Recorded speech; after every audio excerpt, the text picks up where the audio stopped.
మొత్తం మీద నిన్న 3 మంత్రి పదవులు అంటే ఇచ్చేసిండ్రు. వివేక్ వెంకటస్వామికి ఒకటి, తర్వాత అడ్డూరు లక్ష్మణ్ కుమార్కి ఒకటి, ఇటు వాకిటి శ్రీహరి ముదిరాజుకి ఒకటి. మొత్తం మీద 3 అంటే 6 మంత్రి పదవులు ఖాళీగా ఉండగా అందులో 3 నింపేసిండ్రు, ఇంకా 3 ఖాళీ పెట్టిండ్రు. అయితే ఖాళీ పెట్టిన తర్వాత బాగానే ఉన్నది, మంచిగా ఉన్నది. కానీ ఇక్కడ ఒక రకంగా ఏఐసిసి ఆచితూచి వ్యవహరిస్తున్నట్టుగా కనిపిస్తూ ఉంది. నిజంగా నిర్ణయాలు తీసుకోవడంలో నిజంగా అసలు తెలంగాణలో ఉన్నటువంటి ప్రజలు ఎవరు, ఆ ప్రజలకు అంటే వాళ్ళ వాటా ఎంత, అంటే ప్రజల వాటా ఎంత, జనాభా ఎంత, వాళ్ళకి దక్కుతున్నటువంటి వాటా ఎంత అనే విషయాలు బేరీ చేసుకున్నట్టుగా కనిపిస్తూ ఉంది. అయినప్పటికీ ఇక్కడ బీసీలకు సంబంధించి ఇంకా 4 పదవులు రావాల్సి ఉంది. కాకపోతే ఇంత 4 రావాలి, ఇంకా 5 కూడా రావాలి. ఇప్పటికైతే ఇప్పుడు 3 అయినాయి. 3 మంత్రులుగా ఉన్నారు. ఇక్కడ పొన్నం ప్రభాకర్, తర్వాత కొండా సురేఖ, ఇటు ఇప్పుడు నిన్న వాకిటి శ్రీహరి ముదిరాజు.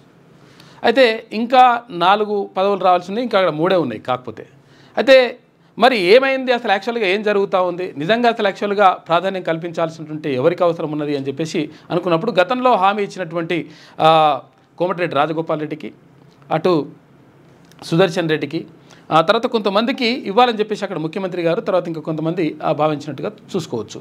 అయితే ఏది ఏమైనప్పటికీ ఇక్కడ ఎవరు భావించినప్పటికీ అక్కడ ఏఐసిసి మాత్రం ఆచితూచి వ్యవహరిస్తూ ఉంది. ఎందుకంటే ఇక్కడ రాహుల్ గాంధీ ఏదైతే చెప్పిండో, అంటే ఎవరెంతో వాళ్ళకంతా వాటా దక్కాలి అని చెప్పి చెప్పిండో ఆ ప్రకారం జరగాలి. అసలు యాక్చువల్గా అట్లా జరగాలనుకున్నప్పుడు బీసీలకు అధిక ప్రాధాన్యం ఉండాలి. కాకపోతే ఏంటంటే ఇప్పుడు ఆ పరిస్థితి మాత్రం కనిపించట్లేదు. ఎందుకంటే ఇక్కడ ఎస్సీ సామాజిక వర్గానికి చూసినప్పుడు 4 మంత్రి పదవులు కనిపిస్తూ ఉన్నాయి. ఇప్పుడు ఆ తర్వాత ఇప్పుడు బీసీలకు సంబంధించి 3 మాత్రమే కనిపిస్తున్నాయి. అటు ఏది అగ్రవర్ణాలకు సంబంధించి అంటే రెడ్డిలకు సంబంధించి ఒక 4, తర్వాత ముఖ్యమంత్రితో కలిపి, తర్వాత ఇంకా కమ్మ ఒకటి, తర్వాత వెలమ ఒకటి, ఇవన్నీ కూడా కనిపిస్తూ ఉన్నాయి. మొత్తం మీద మెజారిటీ వాళ్ళకే ఉన్నాయి.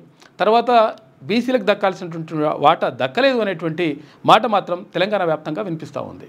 అయితే ఏది ఏమైనప్పటికీ ఒక రకంగా అంటే ప్రత్యేకంగా ఒక సామాజిక వర్గాన్ని పక్కకు పెడుతూ వస్తున్నట్టుగా కనిపిస్తూ ఉంది. ఎందుకంటే అట్లా ఒకవేళ రాకపోతే ఇప్పుడు వచ్చేటువంటి స్థానిక సంస్థల ఎన్నికల్లో కానీ, లేకపోతే ఇంకా మళ్ళీ వచ్చేటువంటి ఎన్నికల్లో కానీ దెబ్బ పడుతుందనేటువంటి విషయం స్పష్టంగా అర్థమైనట్టుగా కనిపిస్తూ ఉంది. ఏది ఏమైనప్పటికీ బీసీలకు దక్కాల్సినటువంటి వాటా దక్కాల్సిందే అని చెప్పేసి తెలంగాణలో ఉన్నటువంటి బీసీ సామాజిక వర్గానికి చెందినటువంటి నేతలు అంటున్నటువంటి మాట. ఇక మరోవైపు నిన్న మాగంటి గోపీనాథ్కి సంబంధించి అంత్యక్రియలు పూర్తయిపోయినాయి. నిజంగా గుండెపోటుతోటి అకాల మరణం చెందినటువంటి బీఆర్ఎస్ ఎమ్మెల్యే, అంటే ఇక్కడ జూబ్లీహిల్స్ ఎమ్మెల్యే చనిపోయి మనం నిన్ననే చెప్పుకున్నాం. తర్వాత అంత్యక్రియలు జరిగినాయి. ఆ కార్యక్రమానికి ముఖ్యమంత్రి రేవంత్ రెడ్డి, తర్వాత అక్కడ మాజీ ముఖ్యమంత్రి కేసీఆర్, చాలామంది నాయకులు అందరూ కూడా హాజరైపోయి కార్యక్రమాన్ని కొనసాగించిన అంటే జరిగింది. అధికారిక లాంఛనాలు ఆడుతుంది. ఎందుకంటే ఆయన ముఖ్యమంత్రి ఎవరు ఎమ్మెల్యేగా ఉన్నాడు కాబట్టి, ఉన్నప్పుడు చనిపోయింది కాబట్టి ఆయనకు అవి జరిగిపోయినాయి. మొత్తం మీద ఆయన అభిమానులు మాత్రం శోకసంద్రంలో మునిగిపోయినట్టుగా కనిపిస్తూ ఉంది. ఇక మరోవైపు నిన్న దత్తన్న ఏది జీవిత చరిత్రకు సంబంధించి, బండారు దత్తాత్రేయ జీవిత చరిత్రకు సంబంధించి నిన్న పుస్తకావిష్కరణ కార్యక్రమం జరిగింది. ఇంకా చాలా విషయాలు ఉన్నాయి, మనం మాట్లాడుకుందాం. అందులో అంటే అసలు ప్రధానంగా ఏంటంటే ఇక్కడ మంత్రివర్గ విస్తరణ అనేటువంటిది జరిగింది. దానిపైన ప్రధానంగా మనం మాట్లాడుకుందాం. ఇంకా చాలా విషయాలు ఉన్నాయి, అవన్నీ కూడా చర్చించుకుందాం. ముందుగా ఈనాడు దినపత్రికను చూద్దాం. సామాజిక సమతౌల్యం, బడుగు వర్గాల నాయకులకు మంత్రి పదవులు, తొలిసారి ఎమ్మెల్యేలైన వారికే ప్రాధాన్యం అని చెప్పేసి ఒక ప్రధాన వార్త కనిపిస్తూ ఉంది. సామాజిక సమతౌల్యం పాటించిండ్రు అనేటువంటి మాట చెప్తా ఉన్నారు. అంటే అసలు యాక్చువల్గా కొంతవరకు నయమే నిజంగా. ఎందుకంటే ఇక్కడ ఎస్సీ సామాజిక వర్గంలో కూడా మాదిగ సామాజిక వర్గానికి చెందినటువంటి అడ్లూరు లక్ష్మణ్ కుమార్ కానీ నిజంగా కూడా సౌమ్యుడు, ఆయన మంచి వ్యక్తి. ఆ తర్వాత అక్కడ మాల సామాజిక వర్గం నుంచి అక్కడ వివేక్ వెంకటస్వామి, ఆయన కూడా అంటే ఆయనకు. ఆ తర్వాత ఇక్కడ బీసీలకు సంబంధించి ఒకే ఒక్కడు ఉన్నాడు. ఎవరు అంటే మన ముదిరాజ్ సామాజిక వర్గం నుంచి ఒకే ఒక్కడు ఉన్నాడు, ఆయన వాకిటి శ్రీహరి ముదిరాజ్. ఆయనకు మంత్రి పదవి దక్కింది. మళ్ళీ వీళ్ళకు ఏ శాఖలు కేటాయిస్తారు, ఏం కథ, మంత్రివర్గ కూర్పు ఎట్లా ఉంటుంది, దానిపైన కూడా మనం మాట్లాడుకుందాం. మంత్రివర్గ విస్తరణలో కాంగ్రెస్ ప్రభుత్వం సామాజిక న్యాయం అమలుకు అగ్ర ప్రాధాన్యం ఇచ్చింది. సుదీర్ఘకాలం తర్వాత పూర్తిగా ఎస్సీ బీసీలతో మంత్రివర్గ విస్తరణ పూర్తి చేసింది.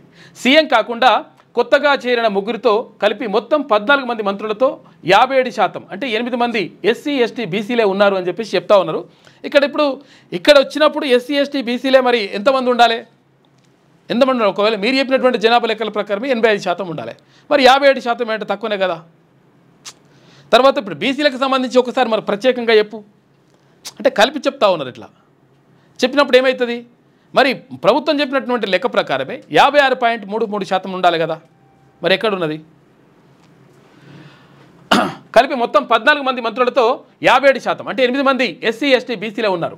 సగానికి పైగా బడుగు వర్గాల మంత్రులు ఉండటం ద్వారా పాలనలో కాంగ్రెస్ కొత్త అధ్యాయానికి శ్రీకారం చుట్టిందని పార్టీ సీనియర్ నేతలు తెలిపారు. అయితే మొత్తం 14 మందిలో ఓసీలు 6, తర్వాత ఎస్సీలు 4, బీసీలు 3, ఎస్టీ 1 ఉన్నారు.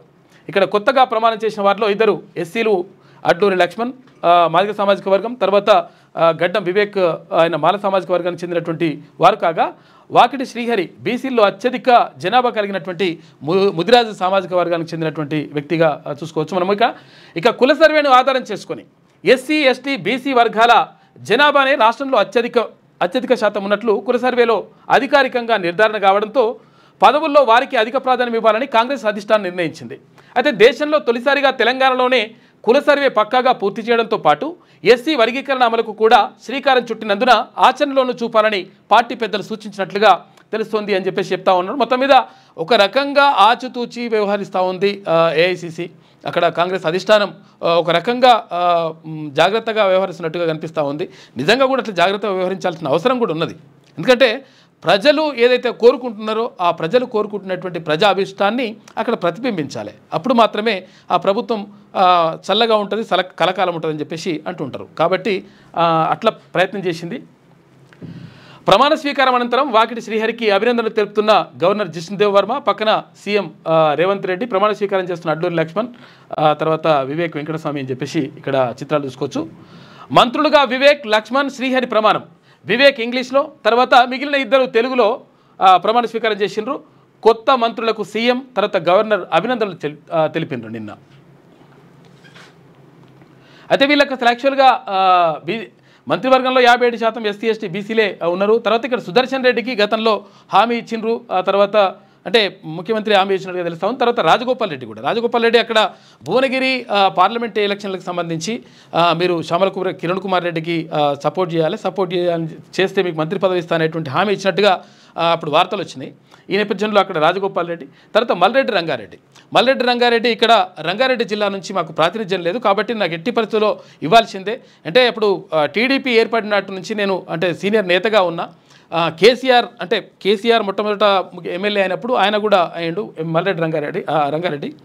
అయితే ఇక్కడ అట్లున్నా కాబట్టి నాకు కూడా ఇవ్వాలి. తర్వాత రంగారెడ్డి జిల్లా నుంచి ప్రాతినిధ్యం లేదనేటువంటి మాట ఆయనను కూడా చెప్పిండు. ఇక ప్రేమ్ సాగర్లకు కూడా బుజ్జగింపు అని చెప్పేసి ఒక వార్త కనిపిస్తుంది. మొత్తం మీద ఇక్కడ ఎస్సీ ఎస్టీ బీసీలను సంతృప్తిపరచడంలో భాగంగా ఇక్కడ ఎస్టీలకు సంబంధించి అక్కడ ఏది డిప్యూటీ స్పీకర్ పదవి పోస్ట్ని ఇక్కడ ఎవరికి రామచంద్రు నాయక్కి ఇచ్చినట్టుగా కనిపిస్తూ ఉంది. ఉన్నత విలువలకు చిరునామా దత్తన్న, ప్రజల గుండెల్లో చిరస్థాయిగా నిలిచిపోతారు. ఆయన జీవితం నేటి రాజకీయ నాయకులకు స్ఫూర్తిదాయకం. హర్యానా గవర్నర్ దత్తాత్రేయ ఆత్మకథ పుస్తకావిష్కరణలో వక్తలు నిన్న మాట్లాడినరు. పాల్గొన్న తెలుగు రాష్ట్రాల సీఎంలు, మాజీ రాష్ట్రపతి, మాజీ ఉపరాష్ట్రపతి, రాజకీయాలకు అతీతంగా పలువురు ప్రముఖులు హాజరైనరు. ఎందుకంటే ఈయన అలైబలై కార్యక్రమం చేస్తాడు దత్తన్న. ఎప్పుడు కూడా అన్ని పార్టీలను కలిపి ఒక పెద్ద కార్యక్రమం పెడతాడు. కాబట్టి ఆయనతో అందరూ కూడా సఖ్యతగా ఉంటారు, మంచిగా ఉంటారు. తన ఆత్మకథ పుస్తకాన్ని సీఎం రేవంత్ రెడ్డికి అందిస్తున్న హర్యానా గవర్నర్ దత్తాత్రేయ, మాజీ రాష్ట్రపతి రామ్నాథ్ కోవింద్కు జ్ఞాపకం అందజేస్తున్న దత్తాత్రేయ వసంత దంపతులు. ఇక చిత్రంలో ఏపీ ముఖ్యమంత్రి చంద్రబాబు, మాజీ ఉపరాష్ట్రపతి వెంకయ్యనాయుడు వీళ్ళందరూ కూడా ఉన్నారు. మణిపూర్లో మళ్లీ చెలరేగిన అల్లర్లు. 5 రోజుల పాటు ఇంటర్నెట్ నిషేధించిందంటే, ఎందుకంటే ఇంటర్నెట్ ఉంటే ఏమవుతుందంటే ఈ వదంతులు వ్యాప్తి చేయడానికి ఈజీగా ఉంటుంది. తర్వాత ఇక్కడ సోషల్ మీడియాలో ఇష్టం వచ్చినట్టుగా వదంతులు వ్యాప్తి చేసేటువంటి అవకాశం ఉంటుంది. దీనివల్ల ఇంకెక్కువ హింస చెలరేగేటువంటి ప్రమాదం ఉంటుంది. కాబట్టి అక్కడ ఇంటర్నెట్ని బంద్ చేసిందంట. ఇక ఇవాళ కాళేశ్వరం కమిషన్ ముందుకు హరీష్ రావు వస్తూ ఉన్నాడు. మరి ఆయన ఏం చెప్తాడు? ఆల్రెడీ పవర్ పాయింట్ ప్రజెంటేషన్ ఎందుకు చేసిండంటే అసలు యాక్చువల్గా దీనికోసం ఇవాళ కాళేశ్వరం కమిషన్ ముందు ఆయన హాజరవుతుండు కాబట్టి దానికి ప్రత్యేకంగా ఒక ప్రిపరేషన్ చేసుకున్నాడు. తర్వాత కొంతమంది నీటిపారుదల నిపుణుల్ని పిలిపించుకొని ఆ ప్రిపరేషన్ అంతా చేసుకున్న తర్వాత ఇది ఎట్లనన్నా ఉట్టినే పోతే ఎట్లా, ఇది పబ్లిక్కి చెప్పి తర్వాత మేమే కరెక్ట్ చేసామని చెప్పేసి ఒప్పించాలని చెప్పేసి ఆ ప్రయత్నం చేసిండు హరీష్ రావు. అయితే ఇవాళ పోతుండే ఏం చెప్తారో చూడాలి. కొనసాగుతున్న ఉద్రిక్తతలు. లాస్ ఏంజల్స్లో వలసదారుల తీవ్ర ఆందోళనలు, రంగంలోకి నేషనల్ గార్డ్స్. ఇక అధ్యక్షుడి నిర్ణయాన్ని తప్పుపట్టిన కాలిఫోర్నియా గవర్నర్ అని చెప్పేసి మొత్తం కూడా ఇక్కడ అమెరికాలో ట్రంప్ తీసుకుంటున్నటువంటి నిర్ణయాలకు వ్యతిరేకంగా మొత్తం కూడా ఆందోళనలు వ్యక్తమవుతూ ఉన్నాయి. తర్వాత అక్కడ ఎలన్ మస్క్ కూడా గతంలో ఇక్కడ ట్రంప్ని అధికారంలోకి తీసుకురావడానికి ప్రయత్నం చేయడమే కాదు, ఆయన డబ్బు ఖర్చు పెట్టుకున్నాడు. తర్వాత రకరకాలుగా ఆయన ప్రచార మాధ్యమాల ద్వారా మొత్తం కూడా పబ్లిక్లోకి తీసుకుపోయాడు. అయితే ఇప్పుడు ఎలన్ మస్క్ కూడా 100% నువ్వు చేస్తున్నటువంటి తప్పు, కాబట్టి నేనే పార్టీ పెడతాననేటువంటి మాట కాడికి వచ్చింది. తర్వాత అమెరికా ప్రజలు ఏమైనా సంతోషంగా ఉన్నారంటే అమెరికా ప్రజలు సంతోషంగా లేరు. ఎందుకనంటే అసలు యాక్చువల్గా ఇక్కడ అమెరికా అధ్యక్ష పదవిని చేపట్టాలంటే అసలు యాక్చువల్గా ఒక మంచి వ్యూహాన్ని రచించిండు ట్రంప్. అప్పుడు ఎప్పుడైనా కానీ 2 సార్లు ఆయన అధ్యక్షునిగా ఎన్నికైనప్పుడు 2 సార్లు కూడా అదే వ్యూహాన్ని అమలు చేసిండు. అయితే ఏమవుతుంది, ఇక్కడ అమెరికాలో ఉన్నటువంటి 50 రాష్ట్రాల్లో అక్కడ 7 రాష్ట్రాలు అక్కడ స్థానికులుగా ఉన్నటువంటి వాళ్ళు 7 రాష్ట్రాలు ఉంటారు. 7 రాష్ట్రాల్లో స్థానికంగా ఉన్నవాళ్ళు అంటే వలసలో వచ్చిన వాళ్ళు ఎక్కువగా ఉండకుండా తర్వాత స్థానికంగా ఉన్న వాళ్ళు అక్కడ 7 రాష్ట్రాల్లో ఉంటారు. అయితే మిగతా వాళ్ళందరూ 2 పార్టీలుగా విడిపోతారు. అసలు యాక్చువల్గా వాళ్ళు నమోదు చేసుకుంటారు. అమెరికాలో అట్లుంటుంది. అంటే 2 పార్టీలే ఉంటాయి అక్కడ. మిగతా పార్టీ ఇంకా ఇట్లా ఇష్టం వచ్చినట్టుగా చాలా పార్టీలు ఏమి ఉండవు. డెమోక్రాట్లు తర్వాత ఇక్కడ రిపబ్లికన్లు అని చెప్పేసి 2 పార్టీలు ఉంటాయి. ఈ 2 పార్టీలకు సంబంధించి నమోదు అంటే చేసుకుంటారు, సభ్యత్వం నమోదు చేసుకుంటారు. అయితే ఈ 7 రాష్ట్రాల ప్రజలు ఎవరైతే ఉంటారో ఆ 7 రాష్ట్రాల ప్రజలు ఎటు కాకుండా సపరేట్గా అట్లా స్తబ్దుగా ఉంటారు. వాళ్ళు ఎక్కడ ఓట్లు గుద్దితే అక్కడ అధికారం వచ్చేటువంటి అవకాశం ఉంటుంది, అంటే అధ్యక్షుడిగా ఎన్నికయ్యేటువంటి అవకాశం ఉంటుంది. కాబట్టి ఆ 7 రాష్ట్రాలు ఏం కోరుకుంటున్నాయని చెప్పేసి అదే ఎజెండా తీసుకొని ట్రంప్ ముందుకెళ్తాడు. అంటే వాళ్ళు ఏం కోరుకుంటున్నారు, స్థానికులకు ఎక్కువ అవకాశాలు కల్పించాలి, విదేశాల నుంచి వచ్చిన వాళ్ళకు పెద్దగా పట్టించుకోవద్దు, వాళ్ళని మొత్తం ఎలగొట్టాలి, ఇట్లా రకరకాలుగా ఉంటాయన్నమాట. కాబట్టి వాళ్ళు ఏదైతే అనుకుంటున్నారో ఆ దాన్ని మొత్తం ఎజెండాగా పెట్టి అదే మొత్తం కూడా ప్రతిపాదనలు పెట్టేసి మేనిఫెస్టో తయారు చేసి దాని ద్వారా ముందుకెళ్ళిండు ట్రంప్ 2 సార్లు కూడా. దాంతో ఏమవుతుంది, ఇక్కడ డెమోక్రాట్లకు తర్వాత రిపబ్లికన్లకు సగం అంటే ఓట్లు వీళ్ళు సగం ఉంటే లాస్ట్కి 7 రాష్ట్రాల ప్రజలు ఎక్కడ మొగ్గు చూపితే అక్కడనే అధ్యక్ష పదవి వచ్చేస్తుంది అనమాట. అట్లా వ్యూహాత్మకంగా అట్లా వెళ్ళి మరి సక్సెస్ అయిపోయాడు. మొత్తం మీద ఎలన్ మస్క్ కూడా ఆయనకు సపోర్ట్ చేసిండు. కాకపోతే ఏంటంటే ఈ ఇష్టం వచ్చినట్టుగా నిర్ణయాలు, అంటే ఆ దేశం మీద సుంకం వేస్తా, ఈ దేశం మీద సుంకం వేస్తా, ఇట్లా అంటే సుంకాలు వేసుడు బాగానే ఉంటుంది. విదేశాల నుంచి వచ్చేటువంటి వస్తువులకు సుంకాలు వేస్తే ఏమవుతుందంటే ఆ దిగుమతి చేసుకున్నటువంటి వస్తువులపైన సుంకాలు ఎక్కువగా వేస్తే ఇక్కడ ఉన్నటువంటి రేట్లు కూడా పెరిగిపోతాయి. ఎందుకనంటే డైరెక్ట్ తీసుకొచ్చేసి అగోకైతే ఎవరు అమ్ముకోరు కదా, ఆ ఉన్న రేటుకే అమ్ముకుంటారు. ఈ సుంకాలు వేసిన దాన్ని అదనంగా దాన్ని రేటు పెరుగుతుంది. దాంతో అమెరికాలో కూడా ఆందోళనలు వ్యక్తమైనాయి. ఈ నేపథ్యంలో మొత్తం మీద ట్రంప్కు వ్యతిరేకంగా ఇవన్నీ కూడా నడుస్తూ ఉంటే అట్లా చేస్తావు అని చెప్పేసి వాళ్ళు అంటున్నాడు ట్రంప్. లాస్ ఏంజల్స్లోని పారామౌంట్ సిటీలో ధ్వంసమైన కారుపై నిల్చున్న ఆందోళనకారులు అని చెప్పేసి ఇక్కడ మనం చిత్రం చూసుకోవచ్చు. రామోజీరావు గారి వర్ధంతి నిన్న జరిగింది. నిజంగా కూడా నేను కూడా నా జర్నలిజం ప్రస్థానం కూడా ఈనాడు జర్నలిజం స్కూల్ నుంచే స్టార్ట్ అయింది. నిజంగా కూడా రామోజీరావు గారితో నాకు మంచి అనుబంధం ఉండే, అంటే ఆయన రెగ్యులర్గా అట్లా కలిసేది. నిజంగా కూడా అంటే చాలామంది ఏమంటుంటారంటే తర్వాత ఇట్లా అని చెప్పేసి కొంతమంది ఆరోపణలు చేస్తూ ఉంటారు. కాకపోతే ఏంటంటే నిఖార్సుగా నిజాయితీగా తర్వాత ఒక క్రమశిక్షణతోటి మెలిగేటువంటి వ్యక్తి, ఒక మహోన్నతమైనటువంటి వ్యక్తిత్వం ఆయనదని చెప్పుకోవచ్చు. క్రమశిక్షణకు ప్రాణం పోస్తే, అంకిత భావానికి బీజం వేస్తే, నిబద్ధతకు నిలువుటద్దం చూపిస్తే అలుపెరగని యోధుని పయనం, వ్యక్తి శక్తిగా మారిన ప్రస్థానం రామోజీ జీవితం అని చెప్పేసి నేను అప్పుడు రాసిన. అయితే తర్వాత ఇంకొకటి ఏంటంటే ఇక్కడ జర్నలిజంకి సంబంధించి వచ్చినప్పుడు అక్కడ నేను జర్నలిజం స్కూల్లో ఈనాడు జర్నలిజం స్కూల్కి వెళ్ళి అట్లా జాయిన్ అయినప్పుడు పాత్రికేయులు ఎట్లుండాలని చెప్పేసి రాస్తూ ఆయన గురించి కూడా అట్లా ప్రస్తావిస్తూ తెలుగు మీరు వెలుగు మీరు పేద ప్రజల ఆశ మీరు జనులందరి శ్వాస మీరు అనగారిన వర్గాలకు అక్షర జ్యోతులు మీరు నీతిని నిలుపుటకై జాతిని నడుపుటకై అక్షర సమరం చేసే పాత్రికేయ యోధులు మీరు అజ్ఞానపు చీకటిలో విజ్ఞానపు దివ్వెలై వెలుగుతారు నింగిలోని తారలోలే మీ కలం నుంచి వెలువడే ప్రతి అక్షరం కావాలి అవినీతి పరుల గుండెల్లో కరవాలం నిజమనేది మీ బాట ఎగరవేయాలి గెలుపు బావుట అధర్మాన్ని ఖండించే సుదర్శన చక్రమై సాగించండి మీ ధర్మం అనే నిజం వైపు అని చెప్పేసి అట్లా కవిత్వం అప్పుడు రాసిన నేను. మొత్తం మీద రామోజీరావు గారు నిజంగా కూడా ఆదర్శమైనటువంటి జీవితాన్ని గడిపాడు. అంటే కొన్ని సందర్భాలలో అసలు యాక్చువల్గా ఆయన తీసుకున్నటువంటి నిర్ణయాలని అంటే రివ్యూస్ ఉంటుండే, ఆ రివ్యూస్లో మేము వ్యతిరేకించాం ఈనాడు జర్నలిజం స్కూల్లో ఉన్నప్పుడు. అరే మీరు ఎట్లా తీసుకుంటారో అట్లా మనకు రేటింగ్ బాగా వస్తుంటే ఆ రేటింగ్ పట్టించుకోకుండా మీరు ఇట్లా నిర్ణయం ఎట్లా తీసుకుంటారు అని చెప్పేసి కొన్ని సందర్భాల్లో అడిగినప్పుడు ఆయన కొన్ని విషయాలు చెప్పాడు. అంటే అది అట్లా కాదు, రేటింగ్ గురించే మనం చేయాలనుకుంటే కొన్ని చాలా విషయాలు చాలా రకరకాలుగా అడ్డమైన విషయాలన్నింటిని కూడా చొప్పించవచ్చు. కానీ అది కాదు మనకు కావాల్సింది. ప్రజలకు మంచి చేయకపోయినా పర్లేదు కానీ ప్రజలకు చెడు మాత్రం చేయొద్దు అంటాడు రామోజీరావు. సరే, కొన్ని ప్రభుత్వాలను మార్చిండు, ప్రభుత్వాలని దాంట్లో కీలక పాత్ర పోషించిండు, అదంతా కూడా జరిగింది. మీ చరిత్ర అపూర్వం, మీ కీర్తి అజరామరం. అక్షర శిల్పికి కుటుంబ సభ్యులు, ఉద్యోగులు ఘననివ్వాలి. ప్రథమ వర్ధంతి సందర్భంగా స్మృతివనంలో రామోజీరావుకు శ్రద్ధాంజలి. ఫిలిం సిటీలో విగ్రహావిష్కరణ, స్వచ్ఛంద సంస్థలకు గ్రూప్ తరఫున 30 లక్షల రూపాయలు విరాళం ప్రకటించారు. రామోజీ గ్రూప్ సంస్థల వ్యవస్థాపక చైర్మన్ రామోజీరావు ప్రథమ వర్ధంతి సందర్భంగా కుటుంబ సభ్యులు, గ్రూప్ సంస్థల ఉద్యోగులు ఆదివారం ఆయనకు ఘన నివాళులు అర్పించారు. రామోజీ ఫిలిం సిటీని ఆనుకొని ఉన్న స్మృతివనం వద్ద శ్రద్ధాంజలి ఘటించారు. ఫిలిం సిటీలోని కార్పొరేట్ కార్యాలయంలో ఆయన విగ్రహావిష్కరణ కార్యక్రమం జరిగింది. ఉదయం 10 గంటల సమయానికి అంతా స్మృతివనానికి చేరుకున్నారు. ఆయన రామోజీరావు స్మృతివనంలో ప్రదక్షిణ చేస్తున్న శైలజా కిరణ్ అంటే ఆయన కోడలు, తర్వాత సిఎండి కిరణ్ పెద్ద కొడుకు ఆయన, తర్వాత దివిజ, తర్వాత సహరి, విజయేశ్వరి వాళ్ళ కోడలు, ఈ ఇద్దరు మనవరాళ్ళు, ముగ్గురు, వీళ్ళందరూ ఉన్నారు. అయితే నిజంగా కూడా ఈయన ఎక్కడ రామోజీ ఫిలిం సిటీలో ఉన్నటువంటి స్మృతివనం కూడా ఫస్ట్ ఏర్పాటు చేసుకున్నాడు ఆయన. అంటే చనిపోయే కంటే ముందే ఆయన సమాధిని కట్టుకున్నాడు అక్కడ. ఇక్కడ ఒకవేళ నేను చనిపోయిన తర్వాత ఇక్కడ పెట్టాలని చెప్పేసి ఒక సమాధి తర్వాత అంతా కూడా ఏర్పాటు చేసుకొని అట్లా ఉన్నాడు రామోజీరావు. నిన్న ప్రథమ వర్ధంతి కార్యక్రమం జరిగింది. ఇందిరమ్మ ఇళ్లకు నగరాల్లో స్థలాల అన్వేషణ. ఇక G+3 విధానంలో నిర్మాణానికి సర్వే. గ్రేటర్లో 2 మురికివాడల గుర్తింపు అని చెప్పేసి ఒక వార్త కనిపిస్తూ ఉంది. అయితే సిటీలో ఎక్కడెక్కడ ఇవ్వచ్చు ఇల్లు, నిజంగా ఇళ్ల స్థలాలు 100% ఇవ్వాల్సిన అవసరం ఉన్నది. అయితే ప్రభుత్వం చెప్తున్నట్టుగా నిజంగా ఎవరికి ఇస్తా అంటున్నారు ఇల్లు అంటే జాగా ఉన్న వాళ్ళకు, అంటే స్థలం ఉంటే మేము ఇంటి నిర్మాణానికి డబ్బులు ఇస్తామని చెప్తున్నది. మరి అసలు యాక్చువల్గా స్థలమే లేకపోతే మరి స్థలమే లేనివాడు పేదోడా కాదా?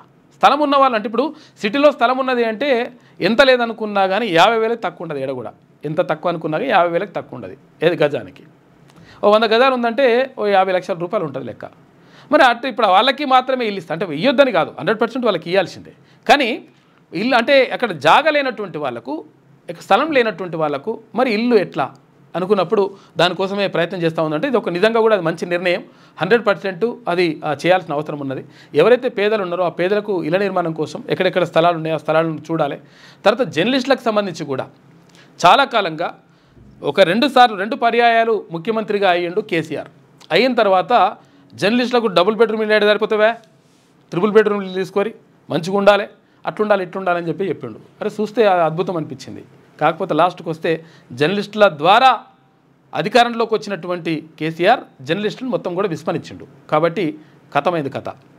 కాబట్టి ఇప్పుడు ఉన్నటువంటి ప్రభుత్వం కూడా మేము ఎండింగ్లో చేస్తాం, లేకపోతే వచ్చేసారి మళ్ళీ వస్తే చేస్తాం, ఇట్లా ఈ విషయాలు పెట్టుకోకుండా 100% జర్నలిస్టులకు సంబంధించి ఒక నిర్ణయం తీసుకోవాల్సిన అవసరం ఉన్నది.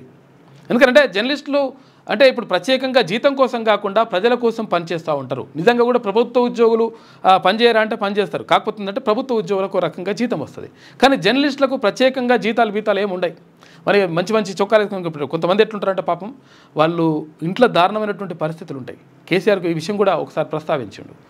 దారుణమైనటువంటి పరిస్థితులు ఉంటాయి. కాకపోతే బయటకు వచ్చేసి మంచిగా సూట్ బూట్ వేసుకొని బయటకు వెళ్ళి నడుస్తూ ఉంటే అద్భుతంగా కోటీశ్వరుడు అనుకుంటుంటారు అనమాట. కాబట్టి జర్నలిస్టుల జీవితాల్లో చాలా జీవితాల్లో కూడా కష్టాలు ఉన్నాయి. ఆ కష్టాలని పట్టించుకోవాల్సినటువంటి బాధ్యత ప్రభుత్వం పైన ఉంటుంది. ఎందుకంటే ప్రభుత్వాలు గద్దెను ఎక్కాలన్నా గద్దె దిగాలన్నా జర్నలిస్టుల రాతలు చాలా కీలకం. కాబట్టి ఈ విషయాన్ని గుర్తుంచుకుంటే మంచి జరుగుతుంది. గుర్తుంచుకోం మేము ఇష్టం వచ్చినట్టుగా వ్యవహరిస్తాం. ఇప్పుడు జర్నలిస్టులకు ఇల్లు ఇస్తే పోయేదేం లేదు. విషయం ఏంటంటే ఇళ్ల స్థలాలు కానీ లేకపోతే ఇళ్ల నిర్మాణం కానీ, ఇళ్ల నిర్మాణం పైసలు లేకపోతే స్థలాలు ఇచ్చినా సరిపోతుంది. కానీ అది ఇవ్వకుండా మేము చేయము ఇట్లాంటి కొన్ని చోట్ల జిల్లాలలో ఇస్తున్నారంట. కాకపోతే హైదరాబాద్లో ఉన్నటువంటి వాళ్ళకు కూడా కేటాయిస్తే మంచిగా ఉంటుంది. కాబట్టి అది తీసుకుంటే అటువంటి నిర్ణయం తీసుకుంటే ఒక ఇల్లు ఇచ్చిండ్రంటే జీవితకాలం గుర్తుపెట్టుకుంటారు. కాబట్టి ప్రభుత్వాలు ఇటువంటి విషయాలపైన ఆలోచన చేస్తే మంచిగా ఉంటుంది. ఎమ్మెల్యే మాగంటి గోపీనాథ్ కన్నుమూత. 3 రోజులుగా వెంటిలేటర్పై చికిత్స పొందుతూ తుదిశ్వాస విడిచిన భరాసా నేత ముఖ్యమంత్రి రేవంత్ రెడ్డి, మంత్రులు, కేంద్ర మంత్రి కిషన్ రెడ్డి, ఏపీ మంత్రి లోకేష్ నివాళులర్పించారు. పార్థివ దేహాన్ని చూసి కన్నీటి పర్యంతమైన మాజీ సీఎం కేసీఆర్. ఇక పాడెమోసిన కేసీఆర్, హరీష్ రావు ప్రభుత్వ లాంఛనాలతో అంత్యక్రియలు పూర్తి చేసిండ్రు. నివాళులర్పించిన అనంతరం చెమర్చిన కళ్ళతో గోపీనాథ్ తనయుడిని ఓదారుస్తున్న కేసీఆర్ చిత్రంలో సుధీర్ రెడ్డి, పువ్వాడ అజయ్, తర్వాత కేటీఆర్ తదితరులు అని చెప్పేసి ఇక్కడ మనము చిత్రాన్ని చూసుకోవచ్చు. మొత్తం మీద అకాల మరణం చెందిండు పాపం మాగంటి గోపీనాథ్. ఐడి కొట్టేసి బురుడి, లేని వస్తువులను అమ్మేశారు. సైబర్ నేరగాళ్ల ఘరానా మోసం, కోట్ల రూపాయల్లో కొల్లగొట్టినట్టు అనుమానాలు ఉన్నాయట. చూసుకోయిగా ఆ మామూన్నది కొడుక ఎక్కడ అవకాశం ఉంటే అక్కడ చేస్తుర్రు నాయన ఈ కొడుకులు దొంగలు, ఈ వేస్ట్ ఫెలోస్. ఇప్పుడు ఏదైనా కష్టపడి సంపాదించుకోవాలి, లేకపోతే ఏదైనా పని చేయాలి, అది చేయకుండా మోసం చేసి మొత్తం కూడా అందరినీ నాశనం చేసి వాళ్ళ బాధలు వాళ్ళ కన్నీళ్ళతోటి వీళ్ళు జీవితం గడపాలనుకుంటారు ఈ వేస్ట్ ఫెలోస్. పోలీసులని ఆశ్చర్యపరిచేలా సైబర్ నేరగాళ్లు సరికొత్త ఘరానా మోసానికి తెరలేపారు. కేవలం ఒక ఐడిని చోరీ చేసి లేని వస్తువులను ఆన్లైన్లో విక్రయించి భారీగా కొల్లగొట్టారు. మోసానికి గురైన కొనుగోలుదారులంతా అమెరికాకు చెందినవారు కావడంతో నేరగాళ్లు ఎంత మొత్తం దోచుకున్నది స్పష్టం కానప్పటికీ 2 రోజుల వ్యవధిలోనే కోట్లు కొల్లగొట్టి ఉంటారని అనుమానిస్తున్నారు. తెలంగాణ సైబర్ సెక్యూరిటీ బ్యూరో దర్యాప్తులో ఇంతవరకు వెల్లడైన మేరకు వివరాలు ఇట్లా ఉన్నాయంట. ఈ రోజుల్లో ఎవరైనా తమకు వస్తువులను ఆన్లైన్లో అమ్ముకోవచ్చు, కొనుగోలు చేసిన వారి ఇళ్లకు వస్తువులు పంపవచ్చు. దీన్నే ఆసరాగా చేసుకొని సైబర్ నేరగాళ్లు బురిడి కొట్టించారు. ఢిల్లీకి చెందిన ఒక ప్రముఖ సంస్థ గూగుల్తో ఆన్లైన్ ప్రకటనలు ఒప్పందం చేసుకుంది.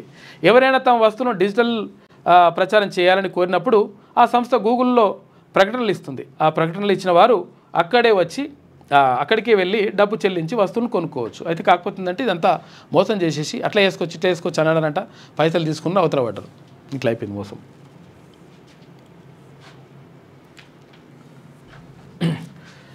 ఇక ఇది సంగతి చూసుకుంటే ప్రపంచ దేశాలను కొట్టి పంపిస్తున్నాడు ట్రంప్. తర్వాత ఉద్యోగులు కూడా కొట్టి పంపిస్తున్నాడు, ఆగమాగం చేస్తున్నాడు. తర్వాత ఇక్కడ ట్రంప్కు తర్వాత ఎలన్ మస్క్కి లొల్లి అవుతుంది. ఆడికి వచ్చింది కథ. ఇది ఈనాడులో ఉన్నటువంటి ప్రధాన కథనాలు. అయితే ఒకసారి వెలుగు దినపత్రిక చూద్దాం. మంత్రులుగా వివేక్, లక్ష్మణ్, శ్రీహరి ప్రమాణం చేయించిన గవర్నర్ జిష్ణుదేవ్ వర్మ. రాజ్భవన్లో వేడుకగా ప్రమాణ స్వీకారం. హాజరైన CM Revanth, deputy CM Bhatti Vikramarka, మంత్రులు, ఎమ్మెల్యేలు, ఎమ్మెల్సీలు. 19 నెలల తర్వాత కేబినెట్ విస్తరణ. 15కు చేరిన మంత్రుల సంఖ్య. కేబినెట్లో మరో 3 ఖాళీలు ఉన్నాయంట. మొత్తం మీద 3 మంత్రి పదవులు నిన్న భర్తీ చేసిండ్రు. ఆదివారం రాజ్భవన్లో వివేక్ వెంకటస్వామితో మంత్రిగా ప్రమాణం చేయిస్తున్న గవర్నర్ జిష్ణుదేవ్ వర్మ, పక్కన సీఎం రేవంత్ రెడ్డి అని చెప్పేసి ఇక్కడ చిత్రాన్ని చూసుకోవచ్చు. రాష్ట్ర కేబినెట్లో కొత్తగా 3 మంత్రులు చేరారు. ఆదివారం రాజ్భవన్లో గవర్నర్ జిష్ణుదేవ్ వర్మ సమక్షంలో చెన్నూరు ఎమ్మెల్యే గడ్డం వివేక్ వెంకటస్వామి, ధర్మపురి ఎమ్మెల్యే అడ్డూరి లక్ష్మణ్ కుమార్, మక్తల్ ఎమ్మెల్యే వాకిటి శ్రీహరి మంత్రులుగా ప్రమాణం చేశారు. ముందుగా వివేక్ ఇంగ్లీష్లో, ఆ తర్వాత అడ్లూరి లక్ష్మణ్, వాకిటి శ్రీహరి తెలుగులో ప్రమాణం చేశారు. కొత్త మంత్రులకు గవర్నర్ బొకేలు ఇచ్చి శుభాకాంక్షలు తెలిపారు. CM Revanth Reddy, deputy CM Bhatti Vikramarka, మంత్రులు, పలువురు ప్రజాప్రతినిధులు, ఉన్నతాధికారులు, ఇతర కొద్దిమంది అతిథుల సమక్షంలో మధ్యాహ్నం 12:15 నుంచి 12:22 వరకు ప్రమాణ స్వీకార కార్యక్రమం జరిగింది. అనంతరం రాజ్భవన్లోని లాన్లో సీఎం, తర్వాత డిప్యూటీ సీఎం మంత్రులతో కలిసి గవర్నర్ గ్రూప్ ఫోటో దిగిండ్రు. ఎందుకంటే 3 మంత్రులు కొత్త వాళ్ళు వచ్చిండ్రు కదా, దిగారు. కొత్త మంత్రులు వివేక్, తర్వాత శ్రీహరి, లక్ష్మణ్కు సహచర మంత్రులు, ఎమ్మెల్యేలు, ఎమ్మెల్సీలు, అధికారులు శుభాకాంక్షలు తెలిపారు. కార్యక్రమంలో Congress state incharge Meenakshi Natarajan, PCC chief Mahesh Kumar Goud, speaker Gaddam Prasad Kumar, మండలి చైర్మన్ గుత్తా సుఖేందర్ రెడ్డి, కాంగ్రెస్ ఎమ్మెల్యేలు, ఎమ్మెల్సీలు, బీజేపీ ఎమ్మెల్యేలు రాకేష్ రెడ్డి, పాయల్ శంకర్, హరీష్ బాబు తదితరులు పాల్గొన్నారు. ఇక కొత్త మంత్రుల వెంట కుటుంబ సభ్యులు సహా వాళ్ళ నియోజకవర్గాల నుంచి కీలక నేతలు హాజరైనరు ఈ కార్యక్రమానికి. మొత్తం 14 బెర్తుల్లో ఉన్నాయి అసలు యాక్చువల్గా. 14 బెర్తులు ఉంటే ఇప్పుడు అసలు యాక్చువల్గా 15 ఫిల్ అయినాయి. కాంగ్రెస్ ప్రభుత్వం కొలువుదీరిన 19 నెలల తర్వాత కేబినెట్ విస్తరించారు. ఇక 2023 డిసెంబర్ 7న ఎల్బీ స్టేడియంలో జరిగిన కార్యక్రమంలో సీఎం రేవంత్తో పాటు 11 మంది మంత్రులుగా ప్రమాణం చేశారు. కేబినెట్లో సీఎం సహా 18 మందికి అవకాశం ఉంది. ఇప్పుడు కొత్తగా 3 కేబినెట్లో చేరడంతో మంత్రుల సంఖ్య 15కు చేరుకుంది. మరో 3 బెర్తులు ఖాళీగా ఉన్నాయి. అవి ఎవరికి ఇస్తారు ఏం కథ అనేది చూడాలి. ఎందుకంటే ఇప్పుడు ఈ 3 బెర్తులు ఖాళీ పెడితేనే లెక్క. అవి కంప్లీట్ చేసినాం అనుకో మా పరిస్థితి అని చెప్పేసి మొత్తం ఉల్టా వస్తుంది కదా. కాబట్టి ఈ 3 చూపిస్తారన్నమాట ఎవరికైనా కానీ. అభినందనల వెల్లువ. మంత్రి వివేక్కు నాయకులు, కార్యకర్తలు, అభిమానుల శుభాకాంక్షలు. తన నివాసంలో అభిమానులతో వివేక్ వెంకటస్వామి అని చెప్పేసి ఇక్కడ చిత్రాన్ని చూసుకోవచ్చు. ఇక మంత్రులుగా ప్రమాణం చేస్తున్న అడ్లూరి లక్ష్మణ్ కుమార్, తర్వాత వాకిటి శ్రీహరి ముదిరాజ్.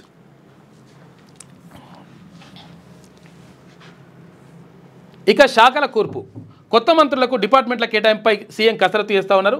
ఎవరికి ఏ శాఖ కేటాయిస్తారనే దానిపై సర్వత్రా ఆసక్తి నెలకొంది. ఎందుకంటే ఇప్పుడు మంత్రిమండలిలోకి తీసుకున్నారు, క్యాబినెట్లోకి తీసుకున్న తర్వాత ఏ పదవికి ఏ శాఖను కేటాయిస్తారు.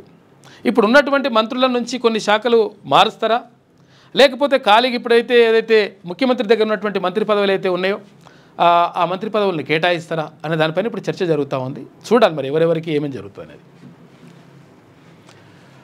కొత్త మంత్రులకు డిపార్ట్మెంట్ల కేటాయింపుపై సీఎం కసరత్తు చేస్తూ ఉన్నారు. ఎవరికి ఏ శాఖ కేటాయిస్తారనే దానిపైన సర్వత్రా ఆసక్తి నెలకొంది.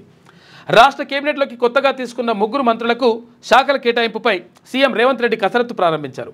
ప్రస్తుతం ఇతరులకు కేటాయించగా మిగిలిన ఎడ్యుకేషన్, హోమ్, తర్వాత municipal and urban development, mining, స్పోర్ట్స్తో పాటు ఎస్సీ, ఎస్టీ, మైనార్టీ వెల్ఫేర్ డిపార్ట్మెంట్లు సీఎం వద్దే ఉన్నాయి.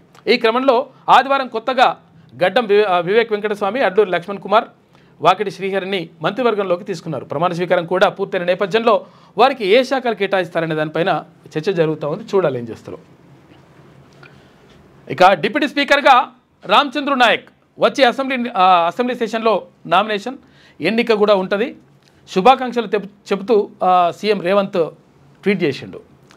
అసెంబ్లీ డిప్యూటీ స్పీకర్గా మహబూబాబాద్ జిల్లా దోర్నకల్ ఎమ్మెల్యే జాటోత్ రామచంద్ర నాయక్ ఎంపికయ్యారు. ఈ మేరకు ఆదివారం సీఎం రేవంత్ రెడ్డి ఆయనకు శుభాకాంక్షలు తెలుపుతూ ట్వీట్ చేశారు. వచ్చే అసెంబ్లీ సెషన్లో రామచంద్ర నాయక్ నామినేషన్ దాఖలు చేసి ఎన్నిక అవుతారు అని చెప్పేసి చెప్తా ఉన్నారు. ఎందుకంటే ఇక్కడ ఎస్టీ సామాజిక వర్గం, లంబాడా సామాజిక వర్గం నుంచి అసలు యాక్చువల్గా రామచంద్ర నాయక్కు మరి కల్పిస్తారా, అవకాశం కల్పిస్తారా, లేకపోతే బాలు నాయక్ ఇట్లా అని చెప్పేసి కొంతమంది పేర్లు అక్కడ చర్చకు వచ్చిన తర్వాత ఇప్పుడు ఎస్టీల నుంచి కేవలం ఒకే ఒక మంత్రి ఉన్నారు, మంత్రి సీతక్క. ఆమె కోయ సామాజిక వర్గానికి చెందినటువంటి వ్యక్తి. ఈ నేపథ్యంలో మొత్తం మీద మరి లంబాడా సామాజిక వర్గం నుంచి ఎవరికి ఇస్తారు అని చెప్పేసి అనుకున్నప్పుడు రామచంద్ర నాయక్ అంటే గతంలో ఇప్పటికే విప్గా పనిచేస్తూ ఉన్నాడు, మంచి సమర్థవంతమైన నాయకుడు. అయితే ఈ నేపథ్యంలో ఆయనకు కూడా మంత్రి పదవి వస్తుందని చెప్పేసి అనుకుంటారు. కాకపోతే ఏంటంటే ఆయనకు డిప్యూటీ స్పీకర్ పదవి ఇవ్వాలని చెప్పేసి భావిస్తున్నట్టుగా తెలుస్తూ ఉంది. ఈ కేబినెట్లో తొలిసారి 4 ఎస్సీలు, రాష్ట్ర మంత్రిమండలిలో 4వ వంతు దళితులు. ఎస్సీలకు ఈ స్థాయి గుర్తింపు ఇదే మొదటిసారి. కాంగ్రెస్లో సామాజిక న్యాయానికి ఇదే నిదర్శనం అని చెప్పేసి నేతలు చెప్తా ఉన్నారు. ఇంకా ఇప్పుడు జరగాలంటే బీసీలకు కూడా సమప్రాధాన్యం అంటే వాళ్ళు ఎంత ఉన్నారో, ఎంత శాతం ఉన్నారు, 56.33% ఉన్నారు కదా, ఆ వాటా కల్పిస్తే అప్పుడు ఇచ్చినట్లు లెక్క అవుతుంది.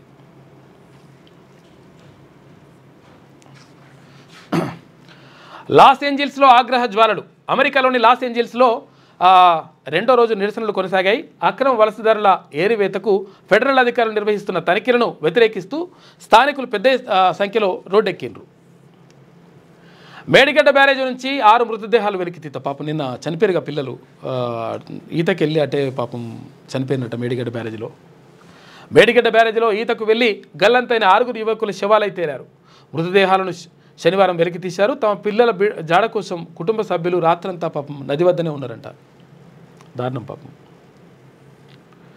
ఇక ఫ్రెంచ్ ఓపెన్ విజేత అల్కరాజ్ ఫ్రెంచ్ ఓపెన్ టైటిల్ను వరుసగా 2వసారి Spain super star Carlos Alcaraz గెలుచుకున్నారు. ఆదివారం హోరాహోరీగా సాగిన ఫైనల్లో Alcaraz world number 1 top seed Jannik Sinner ఇటలీని ఓడించారు. ఈ మ్యాచ్ 5 గంటల 29 నిమిషాలు కొనసాగిందట. ఇక కదలని ఋతుపవనాలు. మనం బాగా వస్తున్నాయి, వానలు వస్తున్నాయి అట్లా అనుకున్నాము, నిజంగా ఒక రకంగా సంతోషపడ్డాము. మరి అవేమో వచ్చినాయి, ఆగిపోయినాయి. అసలు ఎప్పుడు మేల వానలు కొట్టాయి ఎక్కువ శాతం. ఎప్పుడైనా కానీ జూన్లో 12వ తారీఖు నుంచి తర్వాత అట్లా మొదటి వారం 2వ వారం నుంచి వానలు స్టార్ట్ అవుతాయి. కాకపోతే ఏంటంటే మనము మేలనే వచ్చినాయి, ఈసారి బాగా వానలు వస్తాయని చెప్పేసి భావించిండ్రు. కాకపోతే ఏంటంటే ఇప్పుడు మొత్తం స్తబ్దుగా ఉన్నాయి, ఆగిపోయినాయి. వానలు కొడతలేవు, తర్వాత కొంచెం సలసలగా ఉన్నట్టు అనిపిస్తుంది, మళ్ళీ ఎండ కొడుతుంది, అన్నీ రకరకాలుగా మిక్స్డ్ అయిపోతుంది, కాక్టైల్ అన్నట్టు.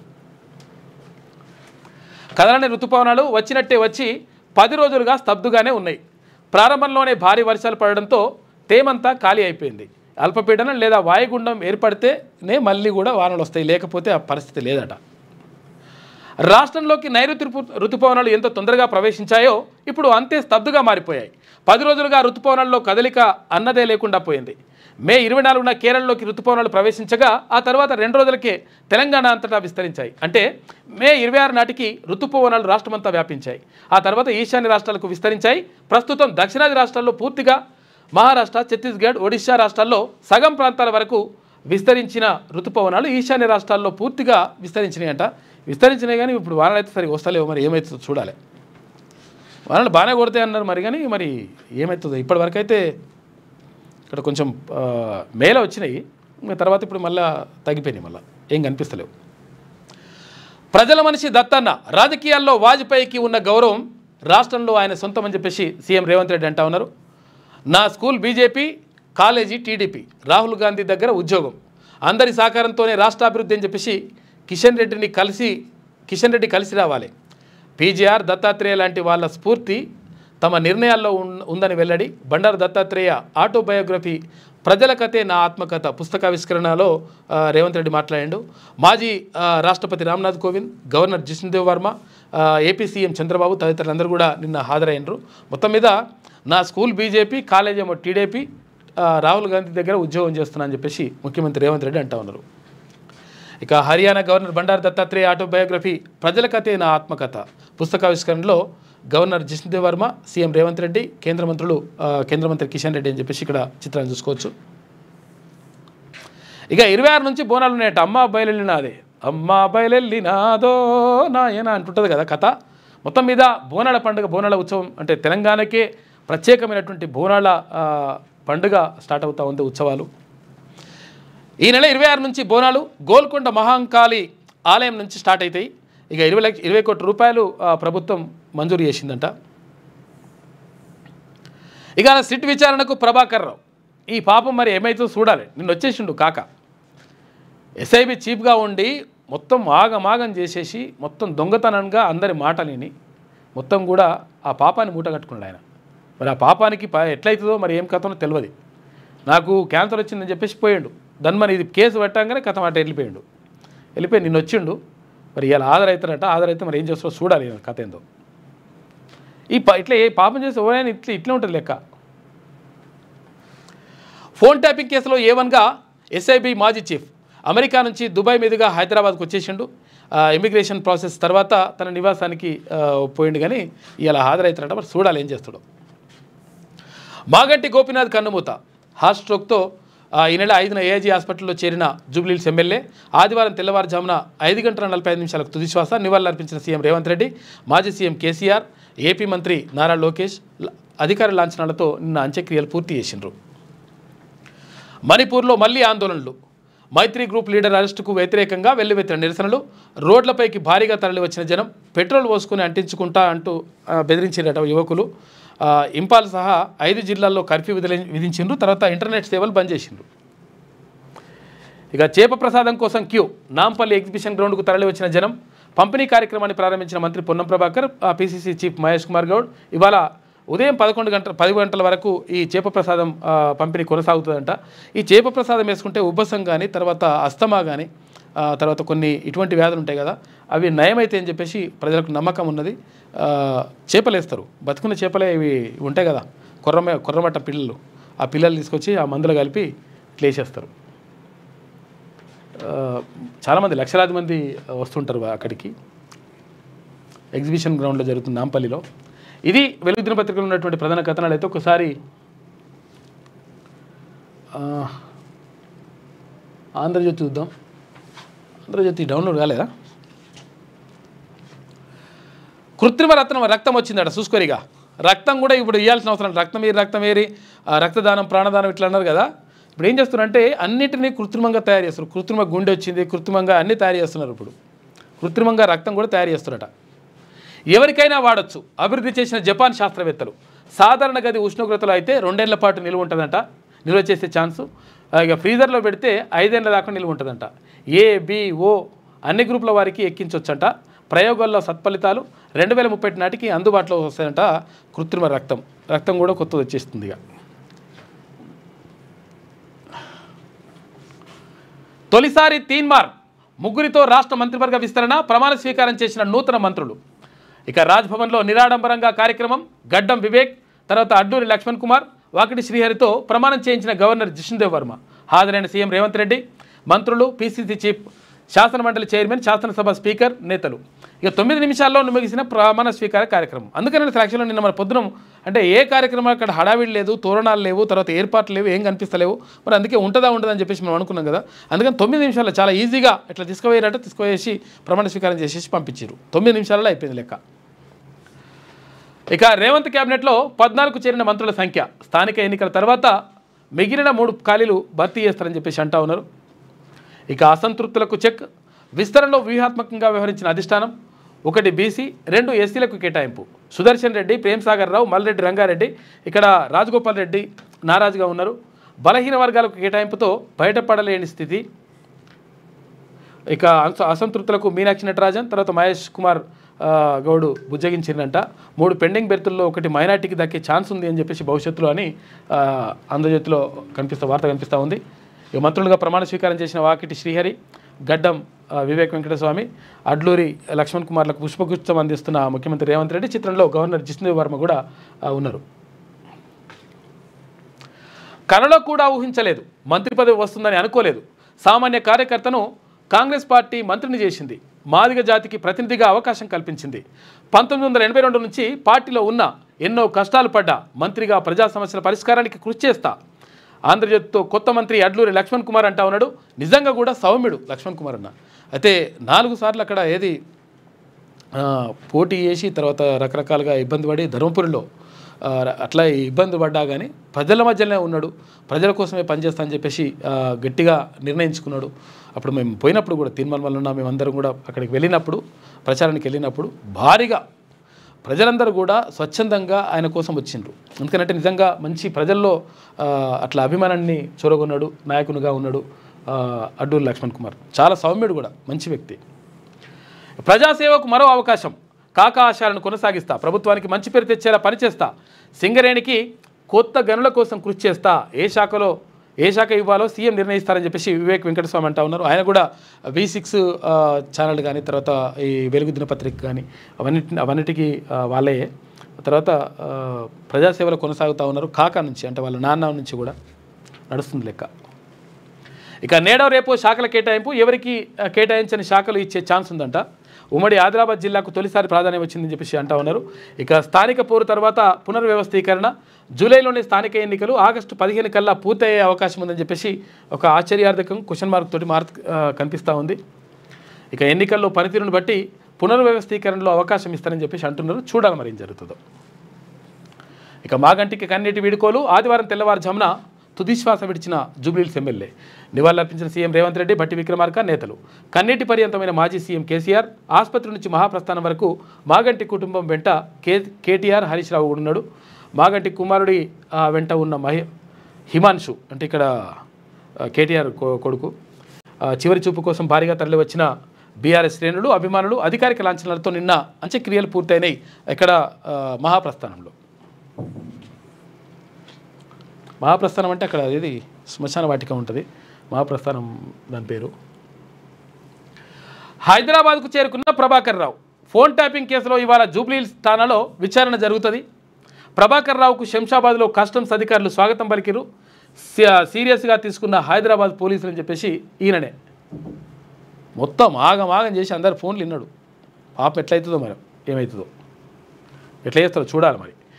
దేశవ్యాప్తంగా సంచలనం సృష్టించిన ఫోన్ ట్యాపింగ్ కేసులో ప్రధాన నిందితుడు ఎస్ఐబి మాజీ చీఫ్ ప్రభాకర్ రావు ఆదివారం హైదరాబాద్ చేరుకున్నారు. కేసు నమోదవ్వగానే క్యాన్సర్ చికిత్స కోసం అమెరికా వెళ్లిన ప్రభాకర్ రావు 14 నెలలుగా అక్కడే ఉండిపోయిన విషయం తెలిసిందే. అయితే కేసు దర్యాప్తు చేస్తున్న సిట్ అధికారులు ఆయన పాస్పోర్ట్ను రద్దు చేయించారు. ఇక సుప్రీంకోర్టు ఆయన పాస్పోర్ట్ను పునరుద్ధరించి వెనక్కి వచ్చేలా అవకాశం కల్పించాలని ప్రభుత్వాన్ని ఆదేశించింది. పాస్పోర్ట్ పునరుద్ధరణ జరిగిన 3 రోజుల్లోనే ప్రభాకర్ రావు సిట్ విచారణకు వచ్చేసి నిన్న వచ్చిండు. మరి ఇలా హాజరవుతాడు, ఏం చెప్తారో చూడాలి. ఇక్కడ ఏది ఫామ్ హౌస్ కేసు ఉంది కదా, మొయినాబాద్ ఫామ్ హౌస్ కేసు ఉంది కదా, ఆ కేసులా మంచిగా విషయాలు తీసుకుంటే, ఎందుకంటే వీళ్ళు ఫోన్ ట్యాపింగ్ చేసినట్టుగా ఆధారాలు ఎట్లంటే ఆ కేసులో దొరుకుతాయి. ఎందుకంటే ఆడియోలు బయటకు వచ్చేసినాయి, అప్పుడు వాళ్ళు మాట్లాడుకున్న ఆడియోలు బయటకు వచ్చేసినాయి. తర్వాత అవన్నీ కూడా బయట పెట్టేసినారు, రకరకాల విజువల్స్ పెట్టేసినారు. వీళ్ళు డైరెక్ట్ పోయే టైంకి పోయి అటాక్ చేసినారు. ఇదంతా కూడా ఆయన నందకుమార్ చెప్తా ఉన్నాడు. అంటే నిజంగా ఇలా నందు అన్న చెప్తున్నాడు. అంటే ఇదంతా కూడా మొత్తం బయటకు రావాలంటే కరెక్ట్గా దర్యాప్తు చేస్తే అవి అందులో ఆ కేసులో మాత్రం బయటపడతాయి, ఈయన పని అవుతుందని చెప్పేసి అంటున్నారు. చూడాలి మరి ఏం చేస్తారో. దేశవ్యాప్తంగా సంచలనం సృష్టించిన ఫోన్ ట్యాపింగ్ కేసులో ప్రధాన నిందితుడు ఎస్ఐబి మాజీ చీఫ్ ప్రభాకర్ రావు ఆదివారం హైదరాబాద్ చేరుకున్నారు. 14 నెలలు అక్కడే ఉండిపోయిండు. ఎంత 3 రోజులలో వచ్చేసిండు. మరి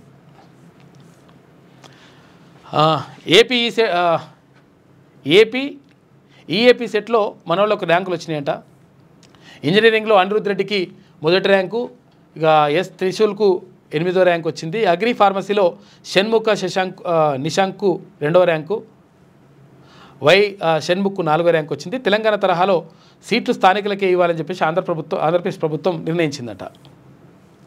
డెమోక్రాట్లకు నిధులు ఇస్తే తీవ్ర పరిణామాలు ఉంటాయని చెప్పేసి మస్క్కు అమెరికా అధ్యక్షుడి హెచ్చరిక. ఆయనతో బంధం ముగిసినట్లేనని ట్రంప్ అంటున్నట. వీళ్ళేమో ఈయన రిపబ్లికన్ పార్టీ నుంచి బరిలోకి దిగి అధ్యక్ష పదవిని చేపట్టిండు, అక్కడ అమెరికా అధ్యక్ష పదవిని చేపట్టిండు ట్రంప్. అయితే డెమోక్రాట్లు అంటే వీళ్ళకు వ్యతిరేకంగా ఉన్నటువంటి ఏదైతే ప్రతిపక్ష పార్టీ ఉందో ఆ పార్టీకి ఇట్లా ఒకవేళ నువ్వు ఫండ్ ఇచ్చినావు అనుకో, పరిణామాలు తీవ్రంగా ఉంటాయి, సీరియస్గా ఉంటుందని చెప్తున్నట. అట్లా ఆడికి వచ్చింది కథ. నీ గెలిపి కోసం పనిచేసినటువంటి వాళ్ళు నీకే వ్యతిరేకంగా అవుతున్నారు అంటే అర్థం చేసుకోవాలి. ప్రభుత్వాలు కూడా అట్లా అర్థం చేసుకుంటే మంచిగా ఉంటుంది. గెలుపు కోసం పనిచేసిన వాళ్ళు ఎందుకు అట్లా ఉల్టా అవుతున్నారు, బాధపడుతున్నటువంటి విషయం అర్థం చేసుకుంటే మంచిగా ఉంటుంది. లాస్ ఏంజల్స్కు నేషనల్ గార్డ్ దళాలు ఇక 2000 మందిని మోహరించిన ట్రంప్వి రెచ్చగొట్టే చర్యలు. కాలిఫోర్నియా గవర్నర్ గవిన్ విమర్శలు అంటని చెప్పేసి ఇష్టం వచ్చినట్టుగా మాట్లాడుతున్న ట్రంప్ అని అంటారు. ఎందుకంటే 83 ఏళ్ళు ఉన్నాడు, మరిగా పెద్ద మనిషి కాబట్టి మునుమాపు తప్పినట్టుండు. ఇక టీపీసీసీ అధ్యక్ష పదవికి సునీల్ నారంగ్ రాజీనామా చేసిండ్రు. ఎన్నికై 24 గంటలు గడవక ముందుకే టీపీసీ కాదు టీఎఫ్సీసీ అంటే తెలంగాణ ఫిలిం సంబంధించి దానికి ఎన్నికైన 24 గంటలు గడవక ముందుకే నిర్ణయం.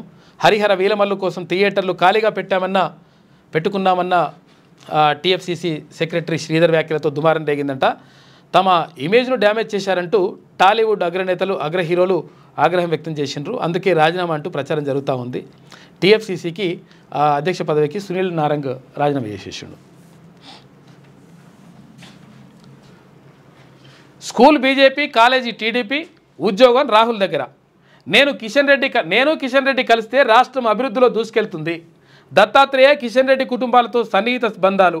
మా ప్రభుత్వ నిర్ణయాల్లో దత్తన్న, పీజీఆర్ స్ఫూర్తి. ప్రస్తుతం జంట నగరాల్లో ఇలాంటి నేతల కొరత ఉంది. దత్తాత్రేయ జీవిత చరిత్ర పుస్తకావిష్కరణలో సీఎం రేవంత్ రెడ్డి మాట్లాడాడు. నేను ఈ స్థాయిలో ఉండడానికి దత్తాత్రేయ కారణమని చెప్పేసి కిషన్ రెడ్డి. డైపర్లు మార్చినట్లు పార్టీలు మార్చేస్తున్నారని చెప్పేసి మాజీ ఉపరాష్ట్రపతి వెంకయ్యనాయుడు. జెంటిల్మెన్కు ప్రతిరూపం దత్తాత్రేయ అని చెప్పేసి అక్కడ ఏపీ ముఖ్యమంత్రి చంద్రబాబు అంటున్నాడు.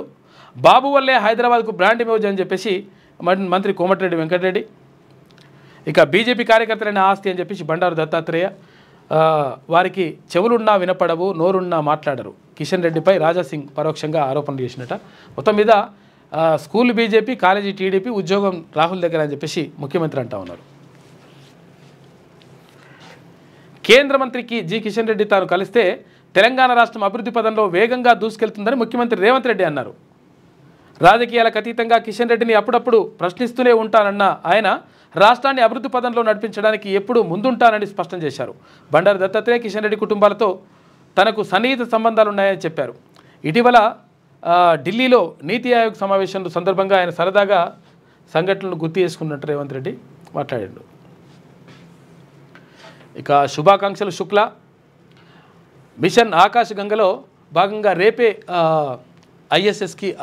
ఐఎన్ఎస్కి వెళ్తా ఉన్నాడు. ఐఎస్ఎస్కి బయలుదేరున్న భారత వాయుసేన పైలట్ శుభన్ శుక్లా యాక్సిజం 4 మిషన్లో భాగంగా మరో 3తో కలిసి వెళ్తున్నాడు ఆయన అంతరిక్షంలోకి. ఎల్లుండి రాత్రి 10ంటికి అంతర్జాతీయ అంతరిక్ష కేంద్రంలోకి వెళ్తున్నారు. 2 వారాల పాటు అక్కడే ఉండి ప్రయోగాలు నిర్వహిస్తారంట. ఈయన మనకు భారత వాయుసేనలో పైలట్గా పనిచేస్తూ ఉన్నాడు. రోదసీ నుంచి భారతదేశం ఎలా కనబడుతోంది అని అడిగితే సారే జహాసే అచ్చా అంటూ జవాబిచ్చిన తొలి భారతీయ వ్యోమగామి రాకేష్ శర్మ వారసుడిగా ఆయన రోదసీలోకి వెళ్ళిన 4 దశాబ్దాల తర్వాత మరో భారతీయుడు అంతరిక్షంలో విహరించేందుకు సర్వం సిద్ధమైంది. అమెరికాకు చెందిన ప్రైవేట్ అంతరిక్ష పరిశోధనా సంస్థ యాక్సియం స్పేస్ చేపట్టిన యాక్సియం-4 మిషన్లో భాగంగా భారత వాయుసేన pilot group captain Shubhanshu Shukla మంగళవారం అంతర్జాతీయ అంతరిక్ష కేంద్రాన్ని వెళ్తా ఉన్నారంట. All the best. మొత్తం మీద శుభాకాంక్షలు శుభాంశు శుక్లాకి. మాగంటికి కన్నీటి వేడుకలు ఆదివారం తెల్లవారుజామున తుదిశ్వాస విడిచిన జూబ్లీహిల్స్ ఎమ్మెల్యే అని చెప్పేసి మనం వార్తను చూసుకోవచ్చు. ఇక్కడ కేసీఆర్ పాపం కన్నీటి పర్యంతం అయింది నిన్న.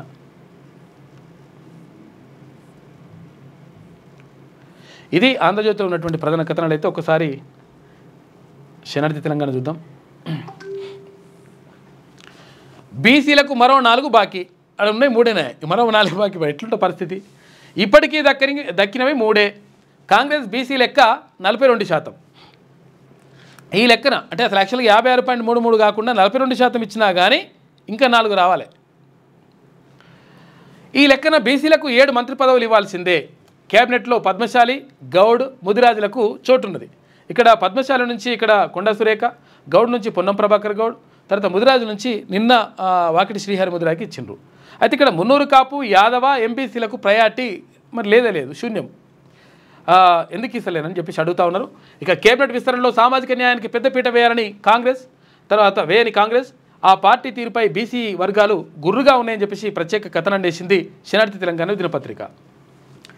కాంగ్రెస్ పార్టీ బీసీలకు మరోసారి డోకా చేసింది. ఆదివారం జరిగిన మంత్రివర్గ విస్తరణలో బీసీ ఎమ్మెల్యేలకు సముచిత స్థానమే కల్పించలేదు. బీసీలకు అన్నింటా 42% రిజర్వేషన్లు అమలు చేస్తామన్న ఆ పార్టీ మంత్రివర్గంలో మాత్రం కొత్తగా ఒక్క బీసీ ఎమ్మెల్యేకి అవకాశం ఇచ్చింది. శాసనసభలో ఎమ్మెల్యేల సంఖ్యను బట్టి రాష్ట్ర మంత్రివర్గంలో 18 మందికి అవకాశం ఉంది. నిన్న 3 మంత్రులు కొత్తగా ప్రమాణ స్వీకారం చేశారు. వీరి ప్రమాణంతో ప్రస్తుతం తెలంగాణ క్యాబినెట్ మినిస్టర్ సంఖ్య 15కు చేరింది. అయితే ఈ 15 మంది మంత్రుల్లో ప్రస్తుతం బీసీ సామాజిక వర్గానికి చెందినటువంటి వారు 3 క్యాబినెట్లో ప్రాతినిధ్యం వహిస్తూ ఉన్నారు. వీరిలో గౌడ, పద్మశాలి, ముదిరాజ్ సామాజిక వర్గాలకు కేబినెట్ బెర్తులు దక్కాయి. ఇక మెజారిటీ బీసీలైనటువంటి మున్నూరు కాపు, యాదవ, కుర్మలకు కేబినెట్ స్థానమిద్ద లేదు. అయితే ప్రస్తుతం కేబినెట్లో రెడ్ల ఆధిపత్యం ఉంది. మంత్రివర్గ రథసారథి ఎలాగో ముఖ్యమంత్రి రేవంత్ రెడ్డినే. అయితే ఈయనకు తోడు మరో 3 మంత్రులు రెడ్లే ఉన్నారు. ఉత్తమ్ కుమార్ రెడ్డి, కోమటిరెడ్డి వెంకటరెడ్డి, పొంగురెడ్డి శ్రీనివాస్ రెడ్డి ఉన్నారు.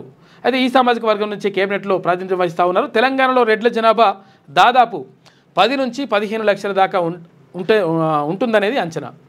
అదే బీసీల జనాభా మాత్రం తెలంగాణ మొత్తం జనాభాలో 60% పైనే ఉంటుందని ప్రభుత్వ లెక్కలే చెబుతున్నాయి. అయితే ఇంతటి జనాభాను కలిగి ఉన్న బీసీ వర్గాలకు మంత్రివర్గంలో ప్రాధాన్యం దక్కింది కేవలం 2కి మాత్రమే. ఇందులో మొన్నటి వరకు కొండా సురేఖ, పొన్నం ప్రభాకర్ బీసీ వర్గాల నుంచి ఉండగా తాజాగా ముదిరాజ్ సామాజిక వర్గం నుంచి వాకటి శ్రీహరి చేరారు. అయితే రాష్ట్ర జనాభాలో 60% ఉన్న వారికి కేవలం 3 మంత్రి పదవులే దక్కడం విస్మయం కలిగిస్తోంది అని చెప్పేసి ఒక ప్రత్యేక కథనం వేసింది శనార్థి తెలంగాణ దినపత్రిక.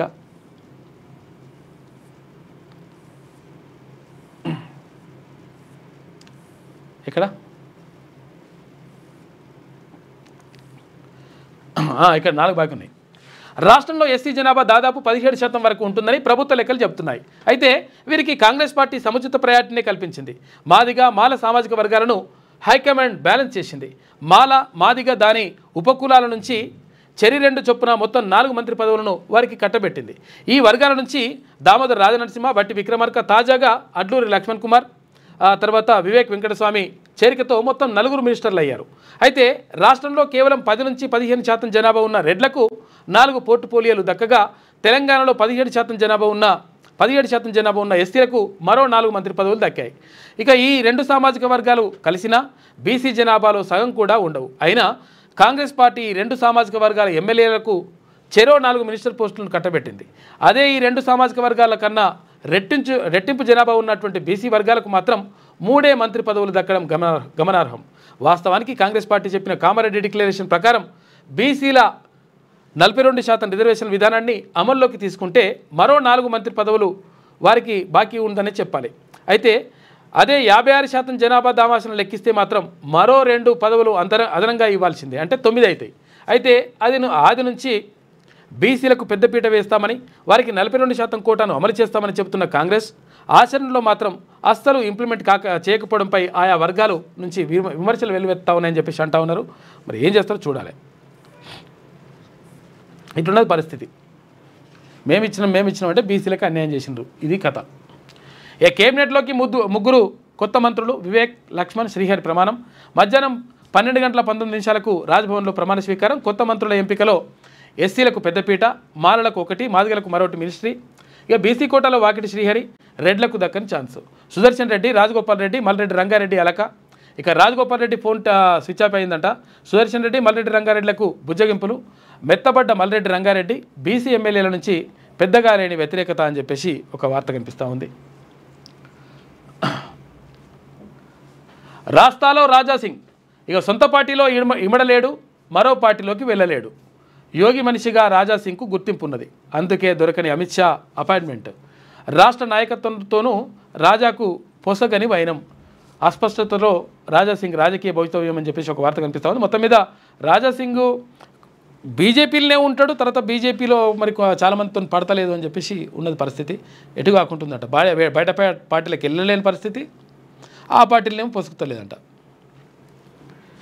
మాగంటి కన్నుమూత, సీఎం రేవంత్ రెడ్డి సహా ప్రముఖ నేతల సంతాపం అని చెప్పేసి ఒక వార్త కనిపిస్తూ ఉంది. కన్నీళ్లు పెట్టుకున్న కేసీఆర్, గోపినాథ్ కుటుంబానికి పరామర్శ, నివాళులర్పించిన నారా లోకేష్, అధికారిక లాంఛనాలతో ముగిసిన అంత్యక్రియలు, పాడెమోసిన కేటీఆర్, హరీష్ రావు, పాల్గొన్న వివిధ పార్టీల నేతలు. గోపినాథ్ మృతికి బీసీజేఏసీ దిగ్భ్రాంతి వ్యక్తం చేసింది. సంతాపం తెలిపిన తీర్మాన్ వలన హరిశంకర్ గౌడ్. బీఆర్ఎస్ హైదరాబాద్ జిల్లా అధ్యక్షుడు, జూబ్లీహిల్స్ ఎమ్మెల్యే మాగంటి గోపినాథ్ ఆదివారం ఉదయం కన్నుమూశారు. ఏజీ ఆసుపత్రిలో చికిత్స పొందుతున్న ఆయన తుదిశ్వాస విడిచారు. ఈ సమాచారం అందుకున్న బీఆర్ఎస్ అధినేత కేసీఆర్ ఎర్రవెల్లి నుంచి హైదరాబాద్కు చేరుకొని మాదాపూర్లోని మాగంటి గోపినాథ్ మృతదేహానికి పూలమాల వేసి నివాళులర్పించారు. సమయంలో తన పార్టీలో కీలక నేతగా వ్యవహరించినటువంటి గోపినాథ్ భౌతిక కాయాన్ని చూసి కేసీఆర్ ఒక్కసారిగా కన్నీరు పెట్టుకున్నారట. ఇక రహదారుల రక్తసిక్తం, వేర్వేరు ప్రమాదాల్లో 4 మృతి. మహబూబ్నగర్ జిల్లా దేపల్లి గేట్ వద్ద బైకును ఢీకొట్టిన ట్రాక్టర్ అంట. ఈ చాలా ప్రమాదాలు జరుగుతున్నాయి, జాగ్రత్తగా ఉండండి. మనం మళ్ళీ చెప్తా ఉన్నాం. ఎందుకంటే యాక్చువల్గా ఇష్టం వచ్చినట్టుగా పోతారు ఆయన. జీవితం గాలిలో పోతున్నాయి, జీవితాలు ప్రాణాలు ఒక్కటేసారి మొత్తం ఆ కుటుంబాలన్నీ ఆగం అయిపోతున్నాయి. ఎందుకంటే అర్థం కాదు, ఇష్టం వచ్చినట్టుగా పోతుంది, బండి పోతుంది. మేము తొక్కేది ఉందా? సైకిల్ తొక్కుతున్నాం, ఏమన్నా తొక్కేది ఉందా? ఇట్లా పెడితే బుయ్యం అంటే పోతుంది, అదే తొక్కితే కింద కాలు తొక్కితే కూడా పోతుంది కారు. కానీ అది కాదు కదా కావాల్సింది. ఇష్టం వచ్చినట్టు స్పీడ్ పోయి, లేకపోతే మందు తాగి డ్రైవింగ్ చేసి సీట్ పెట్టకుండా ఒకటి ఆ పిన్ తెచ్చిరు, ఆ పిన్ పెట్టి కేకే అంటే అది ఆ పిన్ పెడతారు. ఇక ఆ పిన్ పెడితే అది సపరేట్గా కూకుంటుంది. ఆ కేకే అంటుంది ఏంటంటే, అరే నువ్వు అలర్ట్గా ఉండరా బాబు, నీ ప్రాణాలు కాపాడుకో అంటది. అట్లా పెట్టకుండా, సీట్ బెల్ట్ పెట్టకుండా ఇట్లా పిన్ పెడతారు. ఇక షర్ట్ ఉంటే షర్టు ఇస్త్రీ అయిపోతుందని మళ్ళీ అదో పరిశాన్ ఉంటుంది సీట్ బెల్ట్ పెడతాందుకు. ఇక హెల్మెట్ పెట్టరు, హెల్మెట్ పెడితే జుట్టు దాని ఏమంటారు అది దెబ్బతింటుందని. మొత్తం క్రాఫ్ ఇట్లా మంచిగా ఉండాలి. మంచిగా ఉండరు కాదు, ఆయన ప్రాణమే పోతుంది బాబు. కాబట్టి చాలా జాగ్రత్తగా ఉండండి. మద్యం సేవించి మందు తాగి ఎట్టి పరిస్థితుల్లో డ్రైవింగ్ చేయొద్దు. ఇష్టం వచ్చినట్టు స్పీడ్ పోవద్దు. మీ పిల్లలకు కూడా చెప్పండి. చాలామంది ఏంటంటే బైకులు కొనిస్తారు, స్పోర్ట్స్ బైకులు, ఆ బైకులు ఈ బైకులు కొనిస్తారు. చాలామంది స్పోర్ట్స్ బైకులు కొనుక్కొని ఆగం అయిపోయినాయి జీవితాలు. కాలు చేతులు పోయిన వాళ్ళు ఉన్నారు, చచ్చిపోయిన ఉన్నారు. కాబట్టి జాగ్రత్తగా ఉండండి. మనం జాగ్రత్తగా ఉండాలి. ఎదుటోడు జాగ్రత్తగా కొంతమంది కొన్ని సందర్భాలలో మనం జాగ్రత్తగా ఉన్నా కానీ ప్రమాదాలు జరుగుతాయి. కాకపోతే ఏంటంటే మనం జాగ్రత్తగా ఉంటే కొంతవరకు వాటిని నివారించుకునే అవకాశం ఉంటుంది. రహదారుల రక్తసిక్తం, వేర్వేరు ప్రమాదాల్లో 4 మృతి. మహబూబ్నగర్ జిల్లా దేపల్లి గేట్ వద్ద బైకును ఢీకొట్టిన ట్రాక్టర్, తల్లి కొడుకు దుర్మరణం అన్నమాట. తర్వాత పెబ్బేర్ బైపాస్లో లారీని ఢీకొట్టిన ట్రావెల్ బస్సు, స్పాట్లోనే క్లీనర్ చనిపోయిండు. మరో 5గురికి తీవ్ర గాయాలైనాయి. కిష్టాపురం పరిధిలో రోడ్డు ప్రమాదం జరిగింది, మహిళా మృతి. మొత్తం ప్రమాదాలే చూసుకోలేట్టున్నాయి. ఏం అర్థం కాదు వాళ్ళ కుటుంబాలు. ఒక్కసారి యాక్సిడెంట్ అయిపోయి చనిపోయిన కుటుంబాలు, యాక్సిడెంట్ అయిపోయి కాలు చేతులు అవయవాలు కోల్పోయినటువంటి కుటుంబాలకు వెళ్ళి ఒకసారి కలవండి, వాళ్ళని మాట్లాడితే తెలుస్తుంది ఎట్లుంటుందో, యాక్సిడెంట్ అంటే ఎట్లుంటుందో. సుధాకర్, భాస్కర్ మృతదేహాల అప్పగింత, బీజాపూర్ ఎస్పీ ఆదేశాలు. స్వస్థలాలకు డెడ్ బాడీలు ఇచ్చిరు.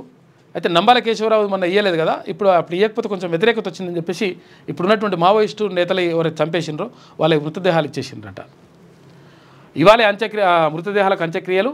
పొచ్చెర, సత్యవోలులో బంధుమిత్రుల భారీ ఏర్పాట్లు చేసుకున్నారట. ఇక దత్తాత్రేయ జీవితం ఆదర్శం, సామాన్యుడిగా మొదలై ఉన్నత శిఖరాలకు అలైబలైతో అన్ని పార్టీలను ఏకతాటిపైకి తెచ్చిండు మాజీ రాష్ట్రపతి రామ్నాథ్ కోవింద్. దత్తాత్రేయ రచించిన ప్రజల కథే నా ఆత్మకథ పుస్తకావిష్కరణ హాజరైన వెంకయ్యనాయుడు, రేవంత్ రెడ్డి, చంద్రబాబు అని చెప్పేసి ఇక్కడ చిత్రాలు చూసుకోవచ్చు. ఇక బెలూచ్పై పాక్ ఉక్కుపాదం. బెలూచ్ వేర్పాటువాదులు అణచివేత కోసం కొత్త చట్టం తీసుకొచ్చిందట పాకిస్తాన్. అక్కడ ఏంటంటే పాకిస్తాన్ నుంచి మాకు వేరే వద్దురా నాయన, మేము బెలుచిస్తాన్ అని చెప్పేసి మేము వేరే దేశంగా ఉంటామని చెప్పేసి వాళ్ళు డిమాండ్ వస్తున్నది. గతంలో బంగ్లాదేశ్ కూడా పాకిస్తాన్లో అంతర్భాగంగా ఉండేది. పాకిస్తాన్ బంగ్లాదేశ్ కలిసే ఉండే. కానీ తర్వాత ఇందిరాగాంధీ ప్రధానమంత్రిగా ఉన్నప్పుడు అక్కడ బంగ్లాదేశ్కు అక్కడ ఆ ఉద్యమానికి సపోర్ట్ చేసేసి పాకిస్తాన్ రెండుగా విడిపోయేటప్పుడు బంగ్లాదేశ్కి మనం సపోర్ట్ చేసినాం. తర్వాత ఇప్పుడు బెలుచిస్తాన్ కూడా అట్లా ఉందంట. బెలుచిస్తాన్ని అణచివేస్తూ ఉన్నారంట పాకిస్తాన్ వాళ్ళు.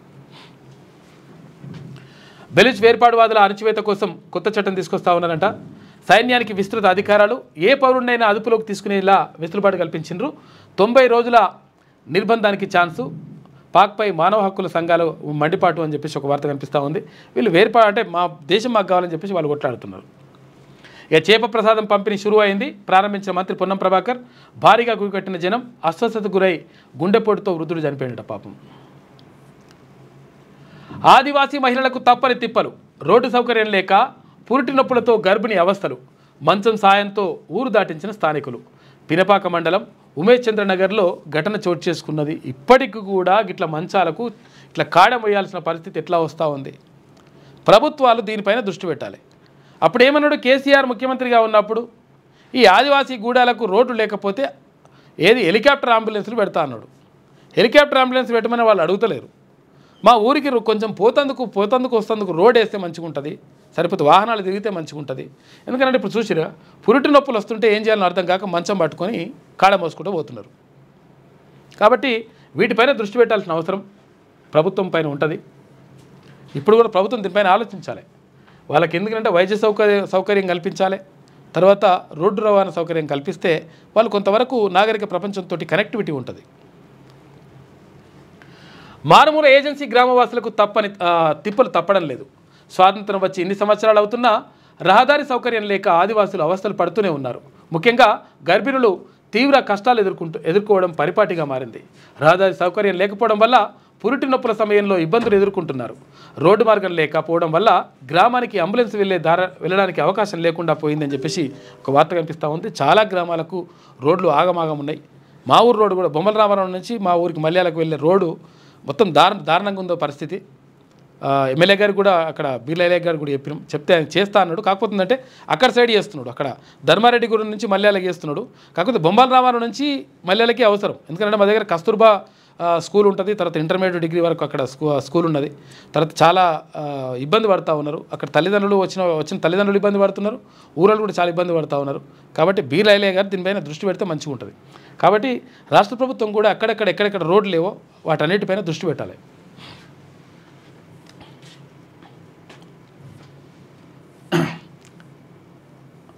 పాపం మేడిగడ్డలో గలంతైన 6 పిల్లలు వీళ్ళే వాళ్ళు పాపం చనిపోయినారు. అందరూ 20 ఏళ్ళ లోపే ఉన్నారు. పెళ్ళికని పోయిరంట పాపం. ఆ పెళ్ళికని పోయి ఆడ అట్లా అయిపోయింది. చేప ప్రసాదం పంపిణీ చేసింది నిన్న. నేటి మాట చూసుకుంటే మీ రాజకీయ ఎత్తుగడలు అర్థమవుతున్నాయి. అగ్రకులాల కుట్రలు పటాపంచలవుతున్నాయి. బీసీలకు మంత్రి పదవులు భిక్షం వేసినట్లు కనిపిస్తున్నాయి. మున్నూరు కాపులను పట్టించుకోకుండా గొల్ల కురుమలను మర్చిపోయిన కాంగ్రెస్ పార్టీ రాష్ట్ర జనాభాలో సగానికి పైగా ఉన్న బీసీలకు 3 మంత్రి పదవుల. అగ్రకులాల ఆధిపత్యం రాజకీయాల్లో చక్రం తిప్పుతుంది. కేవలం కొన్ని కులాలపై కక్షగట్టినట్టు స్పష్టంగా కనిపిస్తుంది. మేమెంతో మాకంత నినాదం కంటి మీద కునుకు లేకుండా చేస్తుంది. బీసీలు రాజకీయంగా ఎదగకుండా కొంతమంది విషం చిమ్ముతున్నారు. విషం చిమ్మే కాలనాగులు పూనిని చూసి నక్కలు వాతలు పెట్టుకున్నట్లు చేస్తున్నారు. మీ కుట్రలు కుతంత్రాలు కూకటి వేళ్లతో పెకిలించేందుకు బీసీ ఉద్యమం అవుతుంది. రాజ్యాధికారమే లక్ష్యంగా అణచివేయబడ్డ జాతులు తిరగబడడం నేర్చుకుంటున్నారు. కాబట్టి మీ పని అవుతుందని చెప్పేసి పెద్దపల్లి రాజన్న ఆవేదనతోటి ఆక్రోశంతో బాధతోటి రాసిండు. మంత్రి పదవులు ఎవరికి ఇచ్చారు ఏం కథ అనే దానిపైన. ఇక పరేషాన్లో ప్రభుత్వ పాఠశాలలు విద్యా వ్యవస్థ అని చెప్పేసి ఇక్కడ గంట సోమన్న రోజుకు ఒక మంచి వ్యాసం రాస్తూ ఉన్నాడు. అసలు యాక్చువల్ విషయం ఏంటంటే అసలు ఈ ప్రభుత్వ పాఠశాలల్ని వాళ్ళు బాగుపరచాల్సినటువంటి అవసరం ఉంటుంది. వాటిని కొంచెం చక్కదిద్దాల్సిన అవసరం ఉంటుంది. బిల్డింగులు లేకపోతే కొత్త బిల్డింగ్ నిర్మించాల్సిన అవసరం ఉంటుంది. మేము అవి కొత్త ఇంటిగ్రేటెడ్ స్కూల్లో ఏది ఏర్పాటు చేస్తా అని చెప్పేసి అంటున్నారు, సంతోషం. కానీ ఉన్న స్కూళ్ళను కూడా బాగా చేసుకోవాల్సిన అవసరం అయితే ఉంది కదా. తర్వాత ఇంకొకటి ఏంటంటే ఫీజుల నియంత్రణ. ఫీజుల నియంత్రణ ఇప్పుడు ఎన్ని తారీఖు ఇవ్వాలా? 9 తారీఖు వచ్చింది. 9 తారీఖు అంటే ఇంకా 3 రోజులు. 12వ తారీఖు అయిపోతే స్కూల్ స్టార్ట్ అవుతాయి. జూన్ 12కి స్కూల్ స్టార్ట్ అవుతాయి. మరి ఇక 3 రోజులు ఉన్నాయి, ఇంకా 2 రోజులు ఉన్నది. ఫీజుల నియంత్రణ ఎక్కడ ప్రకటించినాం మనం? దీనికి ప్రత్యేకంగా విద్యా కమిషన్ వేసినాం. విద్యా కమిషన్ వేసిన తర్వాత ఆయన కూడా పాపం ఆయన ప్రయత్నం చేసిండు, రకరకాలుగా అవన్నీ వేసి పెట్టిండు. కానీ ప్రభుత్వం ఇంప్లిమెంట్ చేయాలి కదా. మరి ఆకునూరి మురళి గారు ఐఏఎస్ అధికారి, మాజీ ఐఏఎస్ అధికారి, ఆయన చేసి పెట్టిండు, విద్యా కమిషన్ ఏర్పాటు చేసిండ్రు. మరి పేదవాడికి విద్య దక్కాలంటే, ఈజీగా మరి పేదవాడికి దక్కాలంటే ప్రభుత్వమే ఉచితంగా కార్పొరేట్ లెవెల్లో అందించాల్సినటువంటి అవసరం, బాధ్యత ఉంటుంది. మరి విద్యకు కేటాయింపులు తక్కువ చేసినప్పుడు మరి ఎట్లా ప్రభుత్వ పాఠశాలలు ఎట్లా బాగుపడతాయి? వాటిని పట్టించుకోవాల్సిన అవసరం ప్రభుత్వాల పైన ఉండదా? 100% ఉంటుంది. కానీ ప్రభుత్వాలు పట్టించుకుంటలేవు. ఎందుకంటే అంత అవుట్ గోయింగే ఉంటుంది కానీ ఇన్కమింగ్ ఉండదు కదా విద్యతోటి. అట్లా ప్రభుత్వాలు దీని గురించి మొత్తం కూడా విస్మరిస్తూ ఉన్నాయి. ప్రభుత్వ పాఠశాలను బాగు చేయాల్సినటువంటి అవసరం ఉంటుంది. తర్వాత ఫీజుల నియంత్రణ చట్టం తీసుకురావాల్సిన అవసరం ఉంటుంది. ఇష్టం వచ్చినట్టుగా లక్షలు అరే పిల్లగాడు కొంచెం వాడు బుడిబుడు అడుగులు వేస్తున్నాడు లేకపోతే అంబాడుతున్నాడు అంటే వాడిని చూసి భయపడే పరిస్థితికి వచ్చింది. ఎందుకంటే రేపు స్కూల్లో జాయిన్ చేస్తే ఎన్ని లక్షల ఫీజు కట్టాలనో, ఏడికెళ్ళే వాళ్ళను అని అంత దారుణమైన పరిస్థితిలో ఉన్నది. హాస్పిటల్ పోవాలంటే అదో బాధ. హాస్పిటల్ పోతే ఆడెంత బిల్ అవుతుందో, కార్పొరేట్ హాస్పిటల్ ఎంత వేస్తుందో తెలియదు. కాబట్టి దీనిపైన ప్రభుత్వం ప్రత్యేకమైనటువంటి దృష్టి పెట్టాలి. ఫీజుల నియంత్రణ మరి ఇంకెప్పుడు చేస్తారు? ఇప్పుడు అర్థమవుతలేదు. ఇక చేస్తారని ఈ సంవత్సరం చేస్తాం, వచ్చే సంవత్సరం చేస్తాం, విద్యా సంవత్సరానికి అంటారు. జూన్ కాగానే అవతల పడతారు. మళ్ళీ పాత పద్ధతే, ఇష్టం వచ్చినట్టుగా పెంచుకోర్రా దంచుకోర్రా అన్నట్టు ఉంటుంది లెక్క. గంటసోమన మంచి వ్యాసం రాసిండు. తల్లిదండ్రులు పెరిగిన సామాజిక ఒత్తిడి, ఏకపక్ష నిర్ణయాలతో నిబంధనల ఉల్లంఘన, అదే అదునుగా ప్రైవేట్ కార్పొరేట్ విద్యా సంస్థల దోపిడీ అని చెప్పేసి ఇష్టం వచ్చిన ఫీజుల దోపిడీ, ఫీజు నియంత్రణ కమిటీ బలోపేతం, ప్రభుత్వ పాఠశాలలపై ఒత్తిడి, ఇదంతా జరుగుతూ ఉంది. ఇక కాంగ్రెస్లో కోవట్ల పర్వం, నేటికి బీఆర్ఎస్ పార్టీకి పనిచేస్తున్న క్యాడర్, కాంగ్రెస్ నాయకులకు గడ్డు కాలం, అయోమయంలో నియోజకవర్గ కార్యకర్తలు అని చెప్పేసి ప్రత్యేకంగా వ్యాసం రాసినటువంటి అశ్వారావుపేట ఇక్కడ దానికి సంబంధించి ప్రశ్నించే కమ్యూనిస్టులను లేకుండా చేయాలని కుట్ర చేస్తుందని చెప్పేసి అక్కడ సాంబశివరావు అంటున్నారు, కూనంనేని. ఇది శనార్థిలో ఉన్నటువంటి ప్రధాన కథనాలు. అయితే ఒకసారి సాక్షి చూద్దాం. ఇక మిస్ యూనివర్స్కు మన తెలుగు తేజాలు అని చెప్పేసి ఒక వార్త కనిపిస్తుంది. అలా లోపల ఉన్నట్టుంది, మరి ఏందో. చదువుకుంటున్నారా, చదువు కొనుడే అవుతుంది. చదువు కొనడం పోయింది, చదువు కొనడం కాడికి వచ్చింది. కొంటనే వస్తుంది చదువుకుంటే వస్తట్లేదు, చదువు కొంటనే వస్తుంది. అట్లా అయిపోయింది లెక్క. పెరిగిపోతున్న ఫీజులు ముందస్తు ప్రణాళికతో సాధించడం సులభమే అని చెప్పేసి అంటున్నారు. ఎట్లా సులభమేమో అర్థమైతలేదు కానీ ఫీజుల నియంత్రణ చేయాల్సిన బాధ్యత ప్రభుత్వం పైన ఉన్నది. తర్వాత విద్యా హక్కు చట్టం 2009ని ఎందుకు ఇంప్లిమెంట్ చేస్తారని చెప్పేసి అప్పుడు బట్టి విక్రమార్క ప్రతిపక్ష నేతగా ఉన్నప్పుడు అసెంబ్లీలో అడిగిండు. ఇప్పుడు కేసీఆర్ ప్రభుత్వం ఉన్నప్పుడు మరి అడిగినట్టు ఇప్పుడు ఉప ముఖ్యమంత్రిగా మీరే ఉన్నారు. తర్వాత ఇప్పుడు మీ దగ్గరనే ఆ మంత్రి పదవులు ముఖ్యమంత్రి గారి దగ్గరనే ఉన్నది, ఏది విద్యాశాఖకు సంబంధించి. మరి ఎందుకు మనము అక్కడ పక్క రాష్ట్రం అమలు చేస్తూ ఉంది విద్యా హక్కు చట్టాన్ని, మనం ఎందుకు అమలు చేస్తలేము? ఎందుకు దానికి ఏమవుతూ ఉంది? ఇట్లా మొత్తం కూడా దానిపైన ఉన్నది. కాబట్టి 100% విద్యా హక్కు చట్టాన్ని అమలు చేయాల్సినటువంటి బాధ్యత ప్రభుత్వం పైన ఉంటుంది. దానిపైన చూసుకుంటే మంచిగా ఉంటుంది. ఇప్పుడు మేము వినము, మేము చేయము అంటే ఎవరి కర్మ వాళ్ళు కూరుస్తారు, ఏం చేయలేము. జాతికి జల సౌభాగ్యం కల్పించిన రోజే నాకు అసలైన పండుగ రోజు అని చెప్పేసి డాక్టర్ రాజశేఖర గారి కొటేషన్ చూసుకోవచ్చు. ఇక ముగ్గురికే పట్టం, మంత్రివర్గంలోకి గడ్డం వివేక్, అడ్డూరి లక్ష్మణ్, వాకిటి శ్రీహరి. రాజ్భవన్లో ప్రమాణ స్వీకారం చేయించిన గవర్నర్ జిష్ణుదేవ్ వర్మ, దైవ సాక్షిగా ప్రమాణం చేసిన ముగ్గురు హాజరైన ముఖ్యమంత్రి రేవంత్ రెడ్డి, మంత్రులు, తర్వాత ఎమ్మెల్యేలు. సరిగ్గా 9 నిమిషాల్లో ముగిసిన కార్యక్రమం 12 గంటల 13 నిమిషాలకు మొదలైంది. 12 గంటల 22 నిమిషాల మధ్య కార్యక్రమం అయిపోయింది. ఎట్టకేలకు 7:30 తర్వాత కుదిరిన ముహూర్తం. 15కు చేరిన కేబినెట్ సభ్యుల సంఖ్య ఇంకా 3 బెర్తీలు ఖాళీగానే ఉన్నాయట.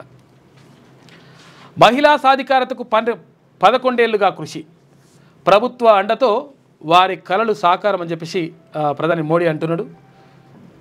నారీ శక్తి అన్స్టాపబుల్ అంటూ ప్రధాని మోడీ ఆదివారం ఎక్స్లో పోస్ట్ చేసిన ఫోటో ఇది. దేశంలో మహిళల అభివృద్ధి సాధికారతకు ప్రభుత్వం తమ ప్రభుత్వం 11 ఏళ్లుగా అవిశ్రాంతంగా కృషి చేస్తుందని ప్రధానమంత్రి నరేంద్ర మోడీ పేర్కొన్నారు. మహిళల నేతృత్వంలో అభివృద్ధికి ప్రభుత్వం కొత్త నిర్వచనం ఇచ్చిందన్నారు. సైన్స్, విద్య, క్రీడలు, తర్వాత స్టార్టప్, సైనిక దళాలు సహా అన్ని రంగాల్లో నారీమణులు అద్భుతాలు సృష్టిస్తున్నారు, ఇతరులకు స్ఫూర్తిదాయకంగా నిలుస్తున్నారని చెప్పేసి ఆయన కొనియాడినరు. ఇక సామాజిక న్యాయానికి పెద్దపీట, 2 ఎస్సీ 1 బీసీ సామాజిక వర్గాలకు నేతలకు కేబినెట్ విస్తరణలో చోటిచ్చిండ్రు. ఇక అసంతృప్తులు, బుజ్జగింపులు, ఆశావహులకు నచ్చజెప్పే ప్రయత్నం చేసిన కాంగ్రెస్ పెద్దలు అని చెప్పేసి ఒక వార్త కనిపిస్తుంది. మణిపూర్లో మళ్ళీ ఘర్షణలు మొదలైనవి. 6133కు చేరిన కరోనా యాక్టివ్ కేసులంట. కరోనా మెల్లమెల్లగా వస్తున్నది. ఇక్కడ కింద ఇక్కడ అది ఉంటుంది, ఏది విజయ డయాగ్నోస్టిక్స్ ఉంటుంది, కేసులు నమోదు అవుతున్నాయంట. మొత్తం రాష్ట్రంలో కూడా కేసులు నమోదు అవుతున్నాయంట. జాగ్రత్తగా ఉండండి. అంటే మొత్తం భయపడాల్సిన అవసరం లేదు, కాకపోతే జాగ్రత్తగా ఉండండి. అనుమానాలు ఉంటే హైకోర్టుకి వెళ్ళండి. మహారాష్ట్ర అసెంబ్లీ ఎన్నికల్లో రిగ్గింగ్ జరిగిందంటూ రాహుల్ చేసిన ఆరోపణలను ఈసీ కొట్టిపారేసింది. ఎన్నికల ప్రక్రియలో అవకతవకలు జరిగినట్లు భావిస్తే హైకోర్టుకు వెళ్ళొచ్చని ఈసీ వర్గాలు చెప్తున్నాయి. ఇవాళ సిట్ ముందుకు ప్రభాకర్ రావు. రాష్ట్ర ఎస్ఐబి కేంద్రంగా జరిగిన అక్రమ ఫోన్ ట్యాపింగ్ కేసులో ప్రధాన నిందితుడిగా ఉన్నటువంటి ఆ విభాగం మాజీ చీఫ్ టి ప్రభాకర్ రావు సోమవారం అంటే ఇవాళ ప్రత్యేక దర్యాప్తు బృందం సిట్ ఎదుట విచారణకు హాజరు కానున్నారు. అనేక నివేదికలను క్రోడీకరించిన పోలీసులు ప్రశ్నావళి సిద్ధం చేసిరట. మరి ఏం చెప్తాడో కాక. ఇక చిన్న కారు చిన్నబోతోంది. 2019-20లో 46.5% అంట సేల్స్ విభాగం నుంచే 2023-24లో 27.7% తగ్గిందంట దిగొచ్చిన వాటా. సామాన్యుడికి భారంగా మారిన ధరలు, భారీగా తగ్గిన ఎంట్రీ లెవెల్ కార్ల విక్రయాలని చెప్పేసి ఒక వార్త కనిపిస్తూ ఉంది. నయా మోసం, కాల్ ఫార్వర్డింగ్ ఫిషింగ్ అంట. కొరియర్ పేరుతో కాల్ చేసిన వివరాలు సేకరిస్తున్న సైబర్ నేరగాళ్లు అప్రమత్తంగా ఉండాలని చెప్పేసి టీజీ సైబర్ సెక్యూరిటీ అధికారులు చెప్తున్నారు. ఇక ఎమ్మెల్యే మాగంటి కన్నుమూత ఆసుపత్రిలో చికిత్స పొందుతున్న చనిపోయిండు, నివాళులర్పించారు అందరు నేతలు పోయి. ఇక ఇంటర్ కాలేజీల ఇష్టారాజ్యం, గుర్తింపు లేకున్నా అడ్మిషన్లు జోరు. చూసుకో, ఇది నారాయణ శ్రీ చైతన్యలో చాలా దగ్గర జరుగుతుంది. ఇది ఆ దగ్గర ఒక్క దగ్గర పర్మిషన్ ఉంటుంది, 4 దగ్గర కాలేజీ పెడతాడు. కాలేజీ పెట్టడం కాదు, తర్వాత ఇంకేంటంటే హాస్టళ్ళు ఆగమాగం ఉంటుంది. వాళ్ళ తిండి సరిగా ఉండదు, రకరకాలుగా వాళ్ళు ఇబ్బంది పడుతూ ఉంటారు. పడుతుంటే కూడా అందులో ఓనియర్ మనం పోతే తెలుస్తుంది అందులో ఎట్లుంటుందో. అప్పుడు మొన్న మహిళా కమిషన్ చైర్మన్ ఆమె పోయి పాపం రకరకాలుగా ప్రయత్నం చేసి ఏంద్రా బాబు, మా పిల్లలు కూడా ఇక్కడనే చదువుకున్నారు, మా పిల్లలు అంటే తెలుస్తుంది కదా, ఇక ఆగమాగం ఉన్నది కథ అని చెప్పేసి ఆమె పోయి సీరియస్ అయింది.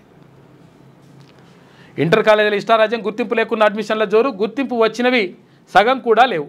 మొద్దు నిద్రలో అధికారులు, ఆందోళనలో తల్లిదండ్రులు. అధికారులు మొద్దు నిద్రలో ఏం లేదు, మళ్ళీ మంచిగా ఆమ్యామ్యాలు అందుతున్నాయి, పైసలు తీసుకుంటారు, అవతల పడుతున్నారు. వీళ్ళ పని చేయాలి ఫస్ట్. తల్లిదండ్రులు ఏమో బాధపడుతున్నారు పాపం. ఇక స్కూలింగ్ బీజేపీలో, కాలేజీ చంద్రబాబు వద్ద, ఉద్యోగం రాహుల్ వద్ద. బీజేపీలో చాలామందితో నాకు మంచి సంబంధాలు, ప్రజలతో మమేకమయ్యే వాళ్ళే రాజకీయాల్లో రాణిస్తారు. దత్తాత్రేయ ఆత్మకథ పుస్తకావిష్కరణలో సీఎం రేవంత్ రెడ్డి మాట్లాడాడు. పుస్తకాన్ని ఆవిష్కరించిన మాజీ రాష్ట్రపతి రామ్నాథ్ కోవింద్, హాజరైన వెంకయ్య, చంద్రబాబు, పలువురు గవర్నర్లు సమాజం కోసం పనిచేయడమే రాజకీయం అని చెప్పేసి దత్తాత్రేయ అంటుండు.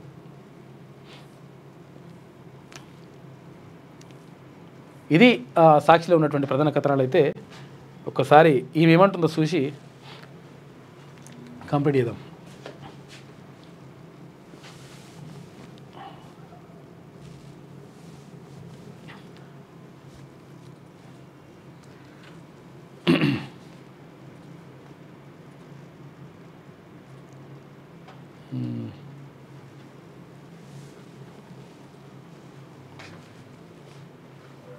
ఓకే, ఇక ఈమె ఏమంటుందంటే మొత్తం మీద మాగంటికి కన్నీటి వీడుకోలు, గుండెపోటుతో బీఆర్ఎస్ ఎమ్మెల్యే గోపీనాథ్ కన్నుమూత అని చెప్పేసి వార్త చూసుకోవచ్చు.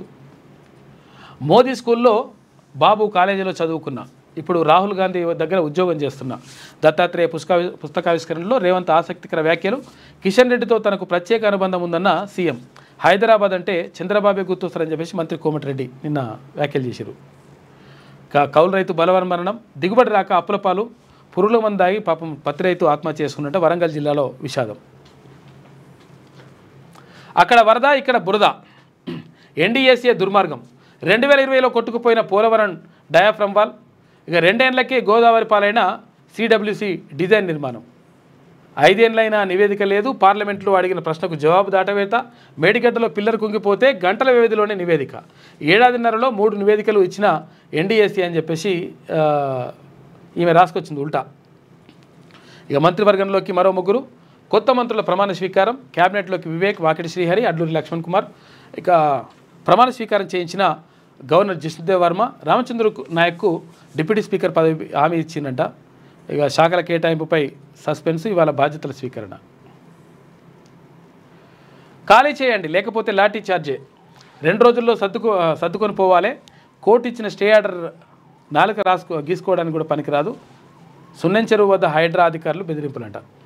రగులుతున్న ఎమ్మెల్యేలు, మంత్రి పదవులు రాని వారిలో తీవ్ర అసంతృప్తి, వాళ్ళకంటే ఎక్కువ ఈమెకే ఉంటుంది అసంతృప్తి, బాగా రగులుపోతుంది ఈమెనే. ఏ ప్రాతిపదికన పదవులు ఇచ్చారంటూ ప్రశ్నలు, సైకిల్ కాంగ్రెస్కు పెద్దపీట వేశారని మండిపాటు, బుజ్జగింపు ప్రయత్నాల్లో మీనాక్షి, తర్వాత రేవంత్, మహేష్ కుమార్ గౌడ్ అని చెప్పేసి ఉంటుంది వార్త. 3 ఉమ్మడి జిల్లాలకు ముగ్గురేసి మంత్రులు, నిజామాబాద్, రంగారెడ్డి, హైదరాబాద్కు దక్కని చోటు. ఇవి రెచ్చగొడుతున్నమాట ఇట్లా ఏదైనా వేసి కింద ఏమేసింది ఇంతనే, ఏదో ఫోన్లు ఉన్నట్టున్నాయి. మీ రాకకు మా కానుక, మంచిగున్నది కథ. ఇక ఏమున్నా కానీ శ్రీ విశ్వవసునామ సంవత్సరం, ఉత్తరాయణం, గ్రీష్మ ఋతువు, జ్యేష్ఠమాసం, శుక్లపక్షం, తిథి త్రయోదశి ఉదయం 9:36 వరకు, తదుపరి చతుర్దశి నక్షత్రం విశాఖ పగలు 3:31 వరకు, వర్షం రాత్రి 7:55 నుంచి రాత్రి 9:41 వరకు, రాహుకాలం ఉదయం 7:20 నుంచి ఉదయం 8:58 వరకు. ఇక దుర్ముహూర్తం పగలు 12:41 నుంచి పగలు 1:34 వరకు. అమృతకాలం లేదంట. గురు మూడం ప్రారంభమవుతుందంట. మొత్తం మీద ఇది ఈమె రాసుకొచ్చినటువంటి మాట. కాబట్టి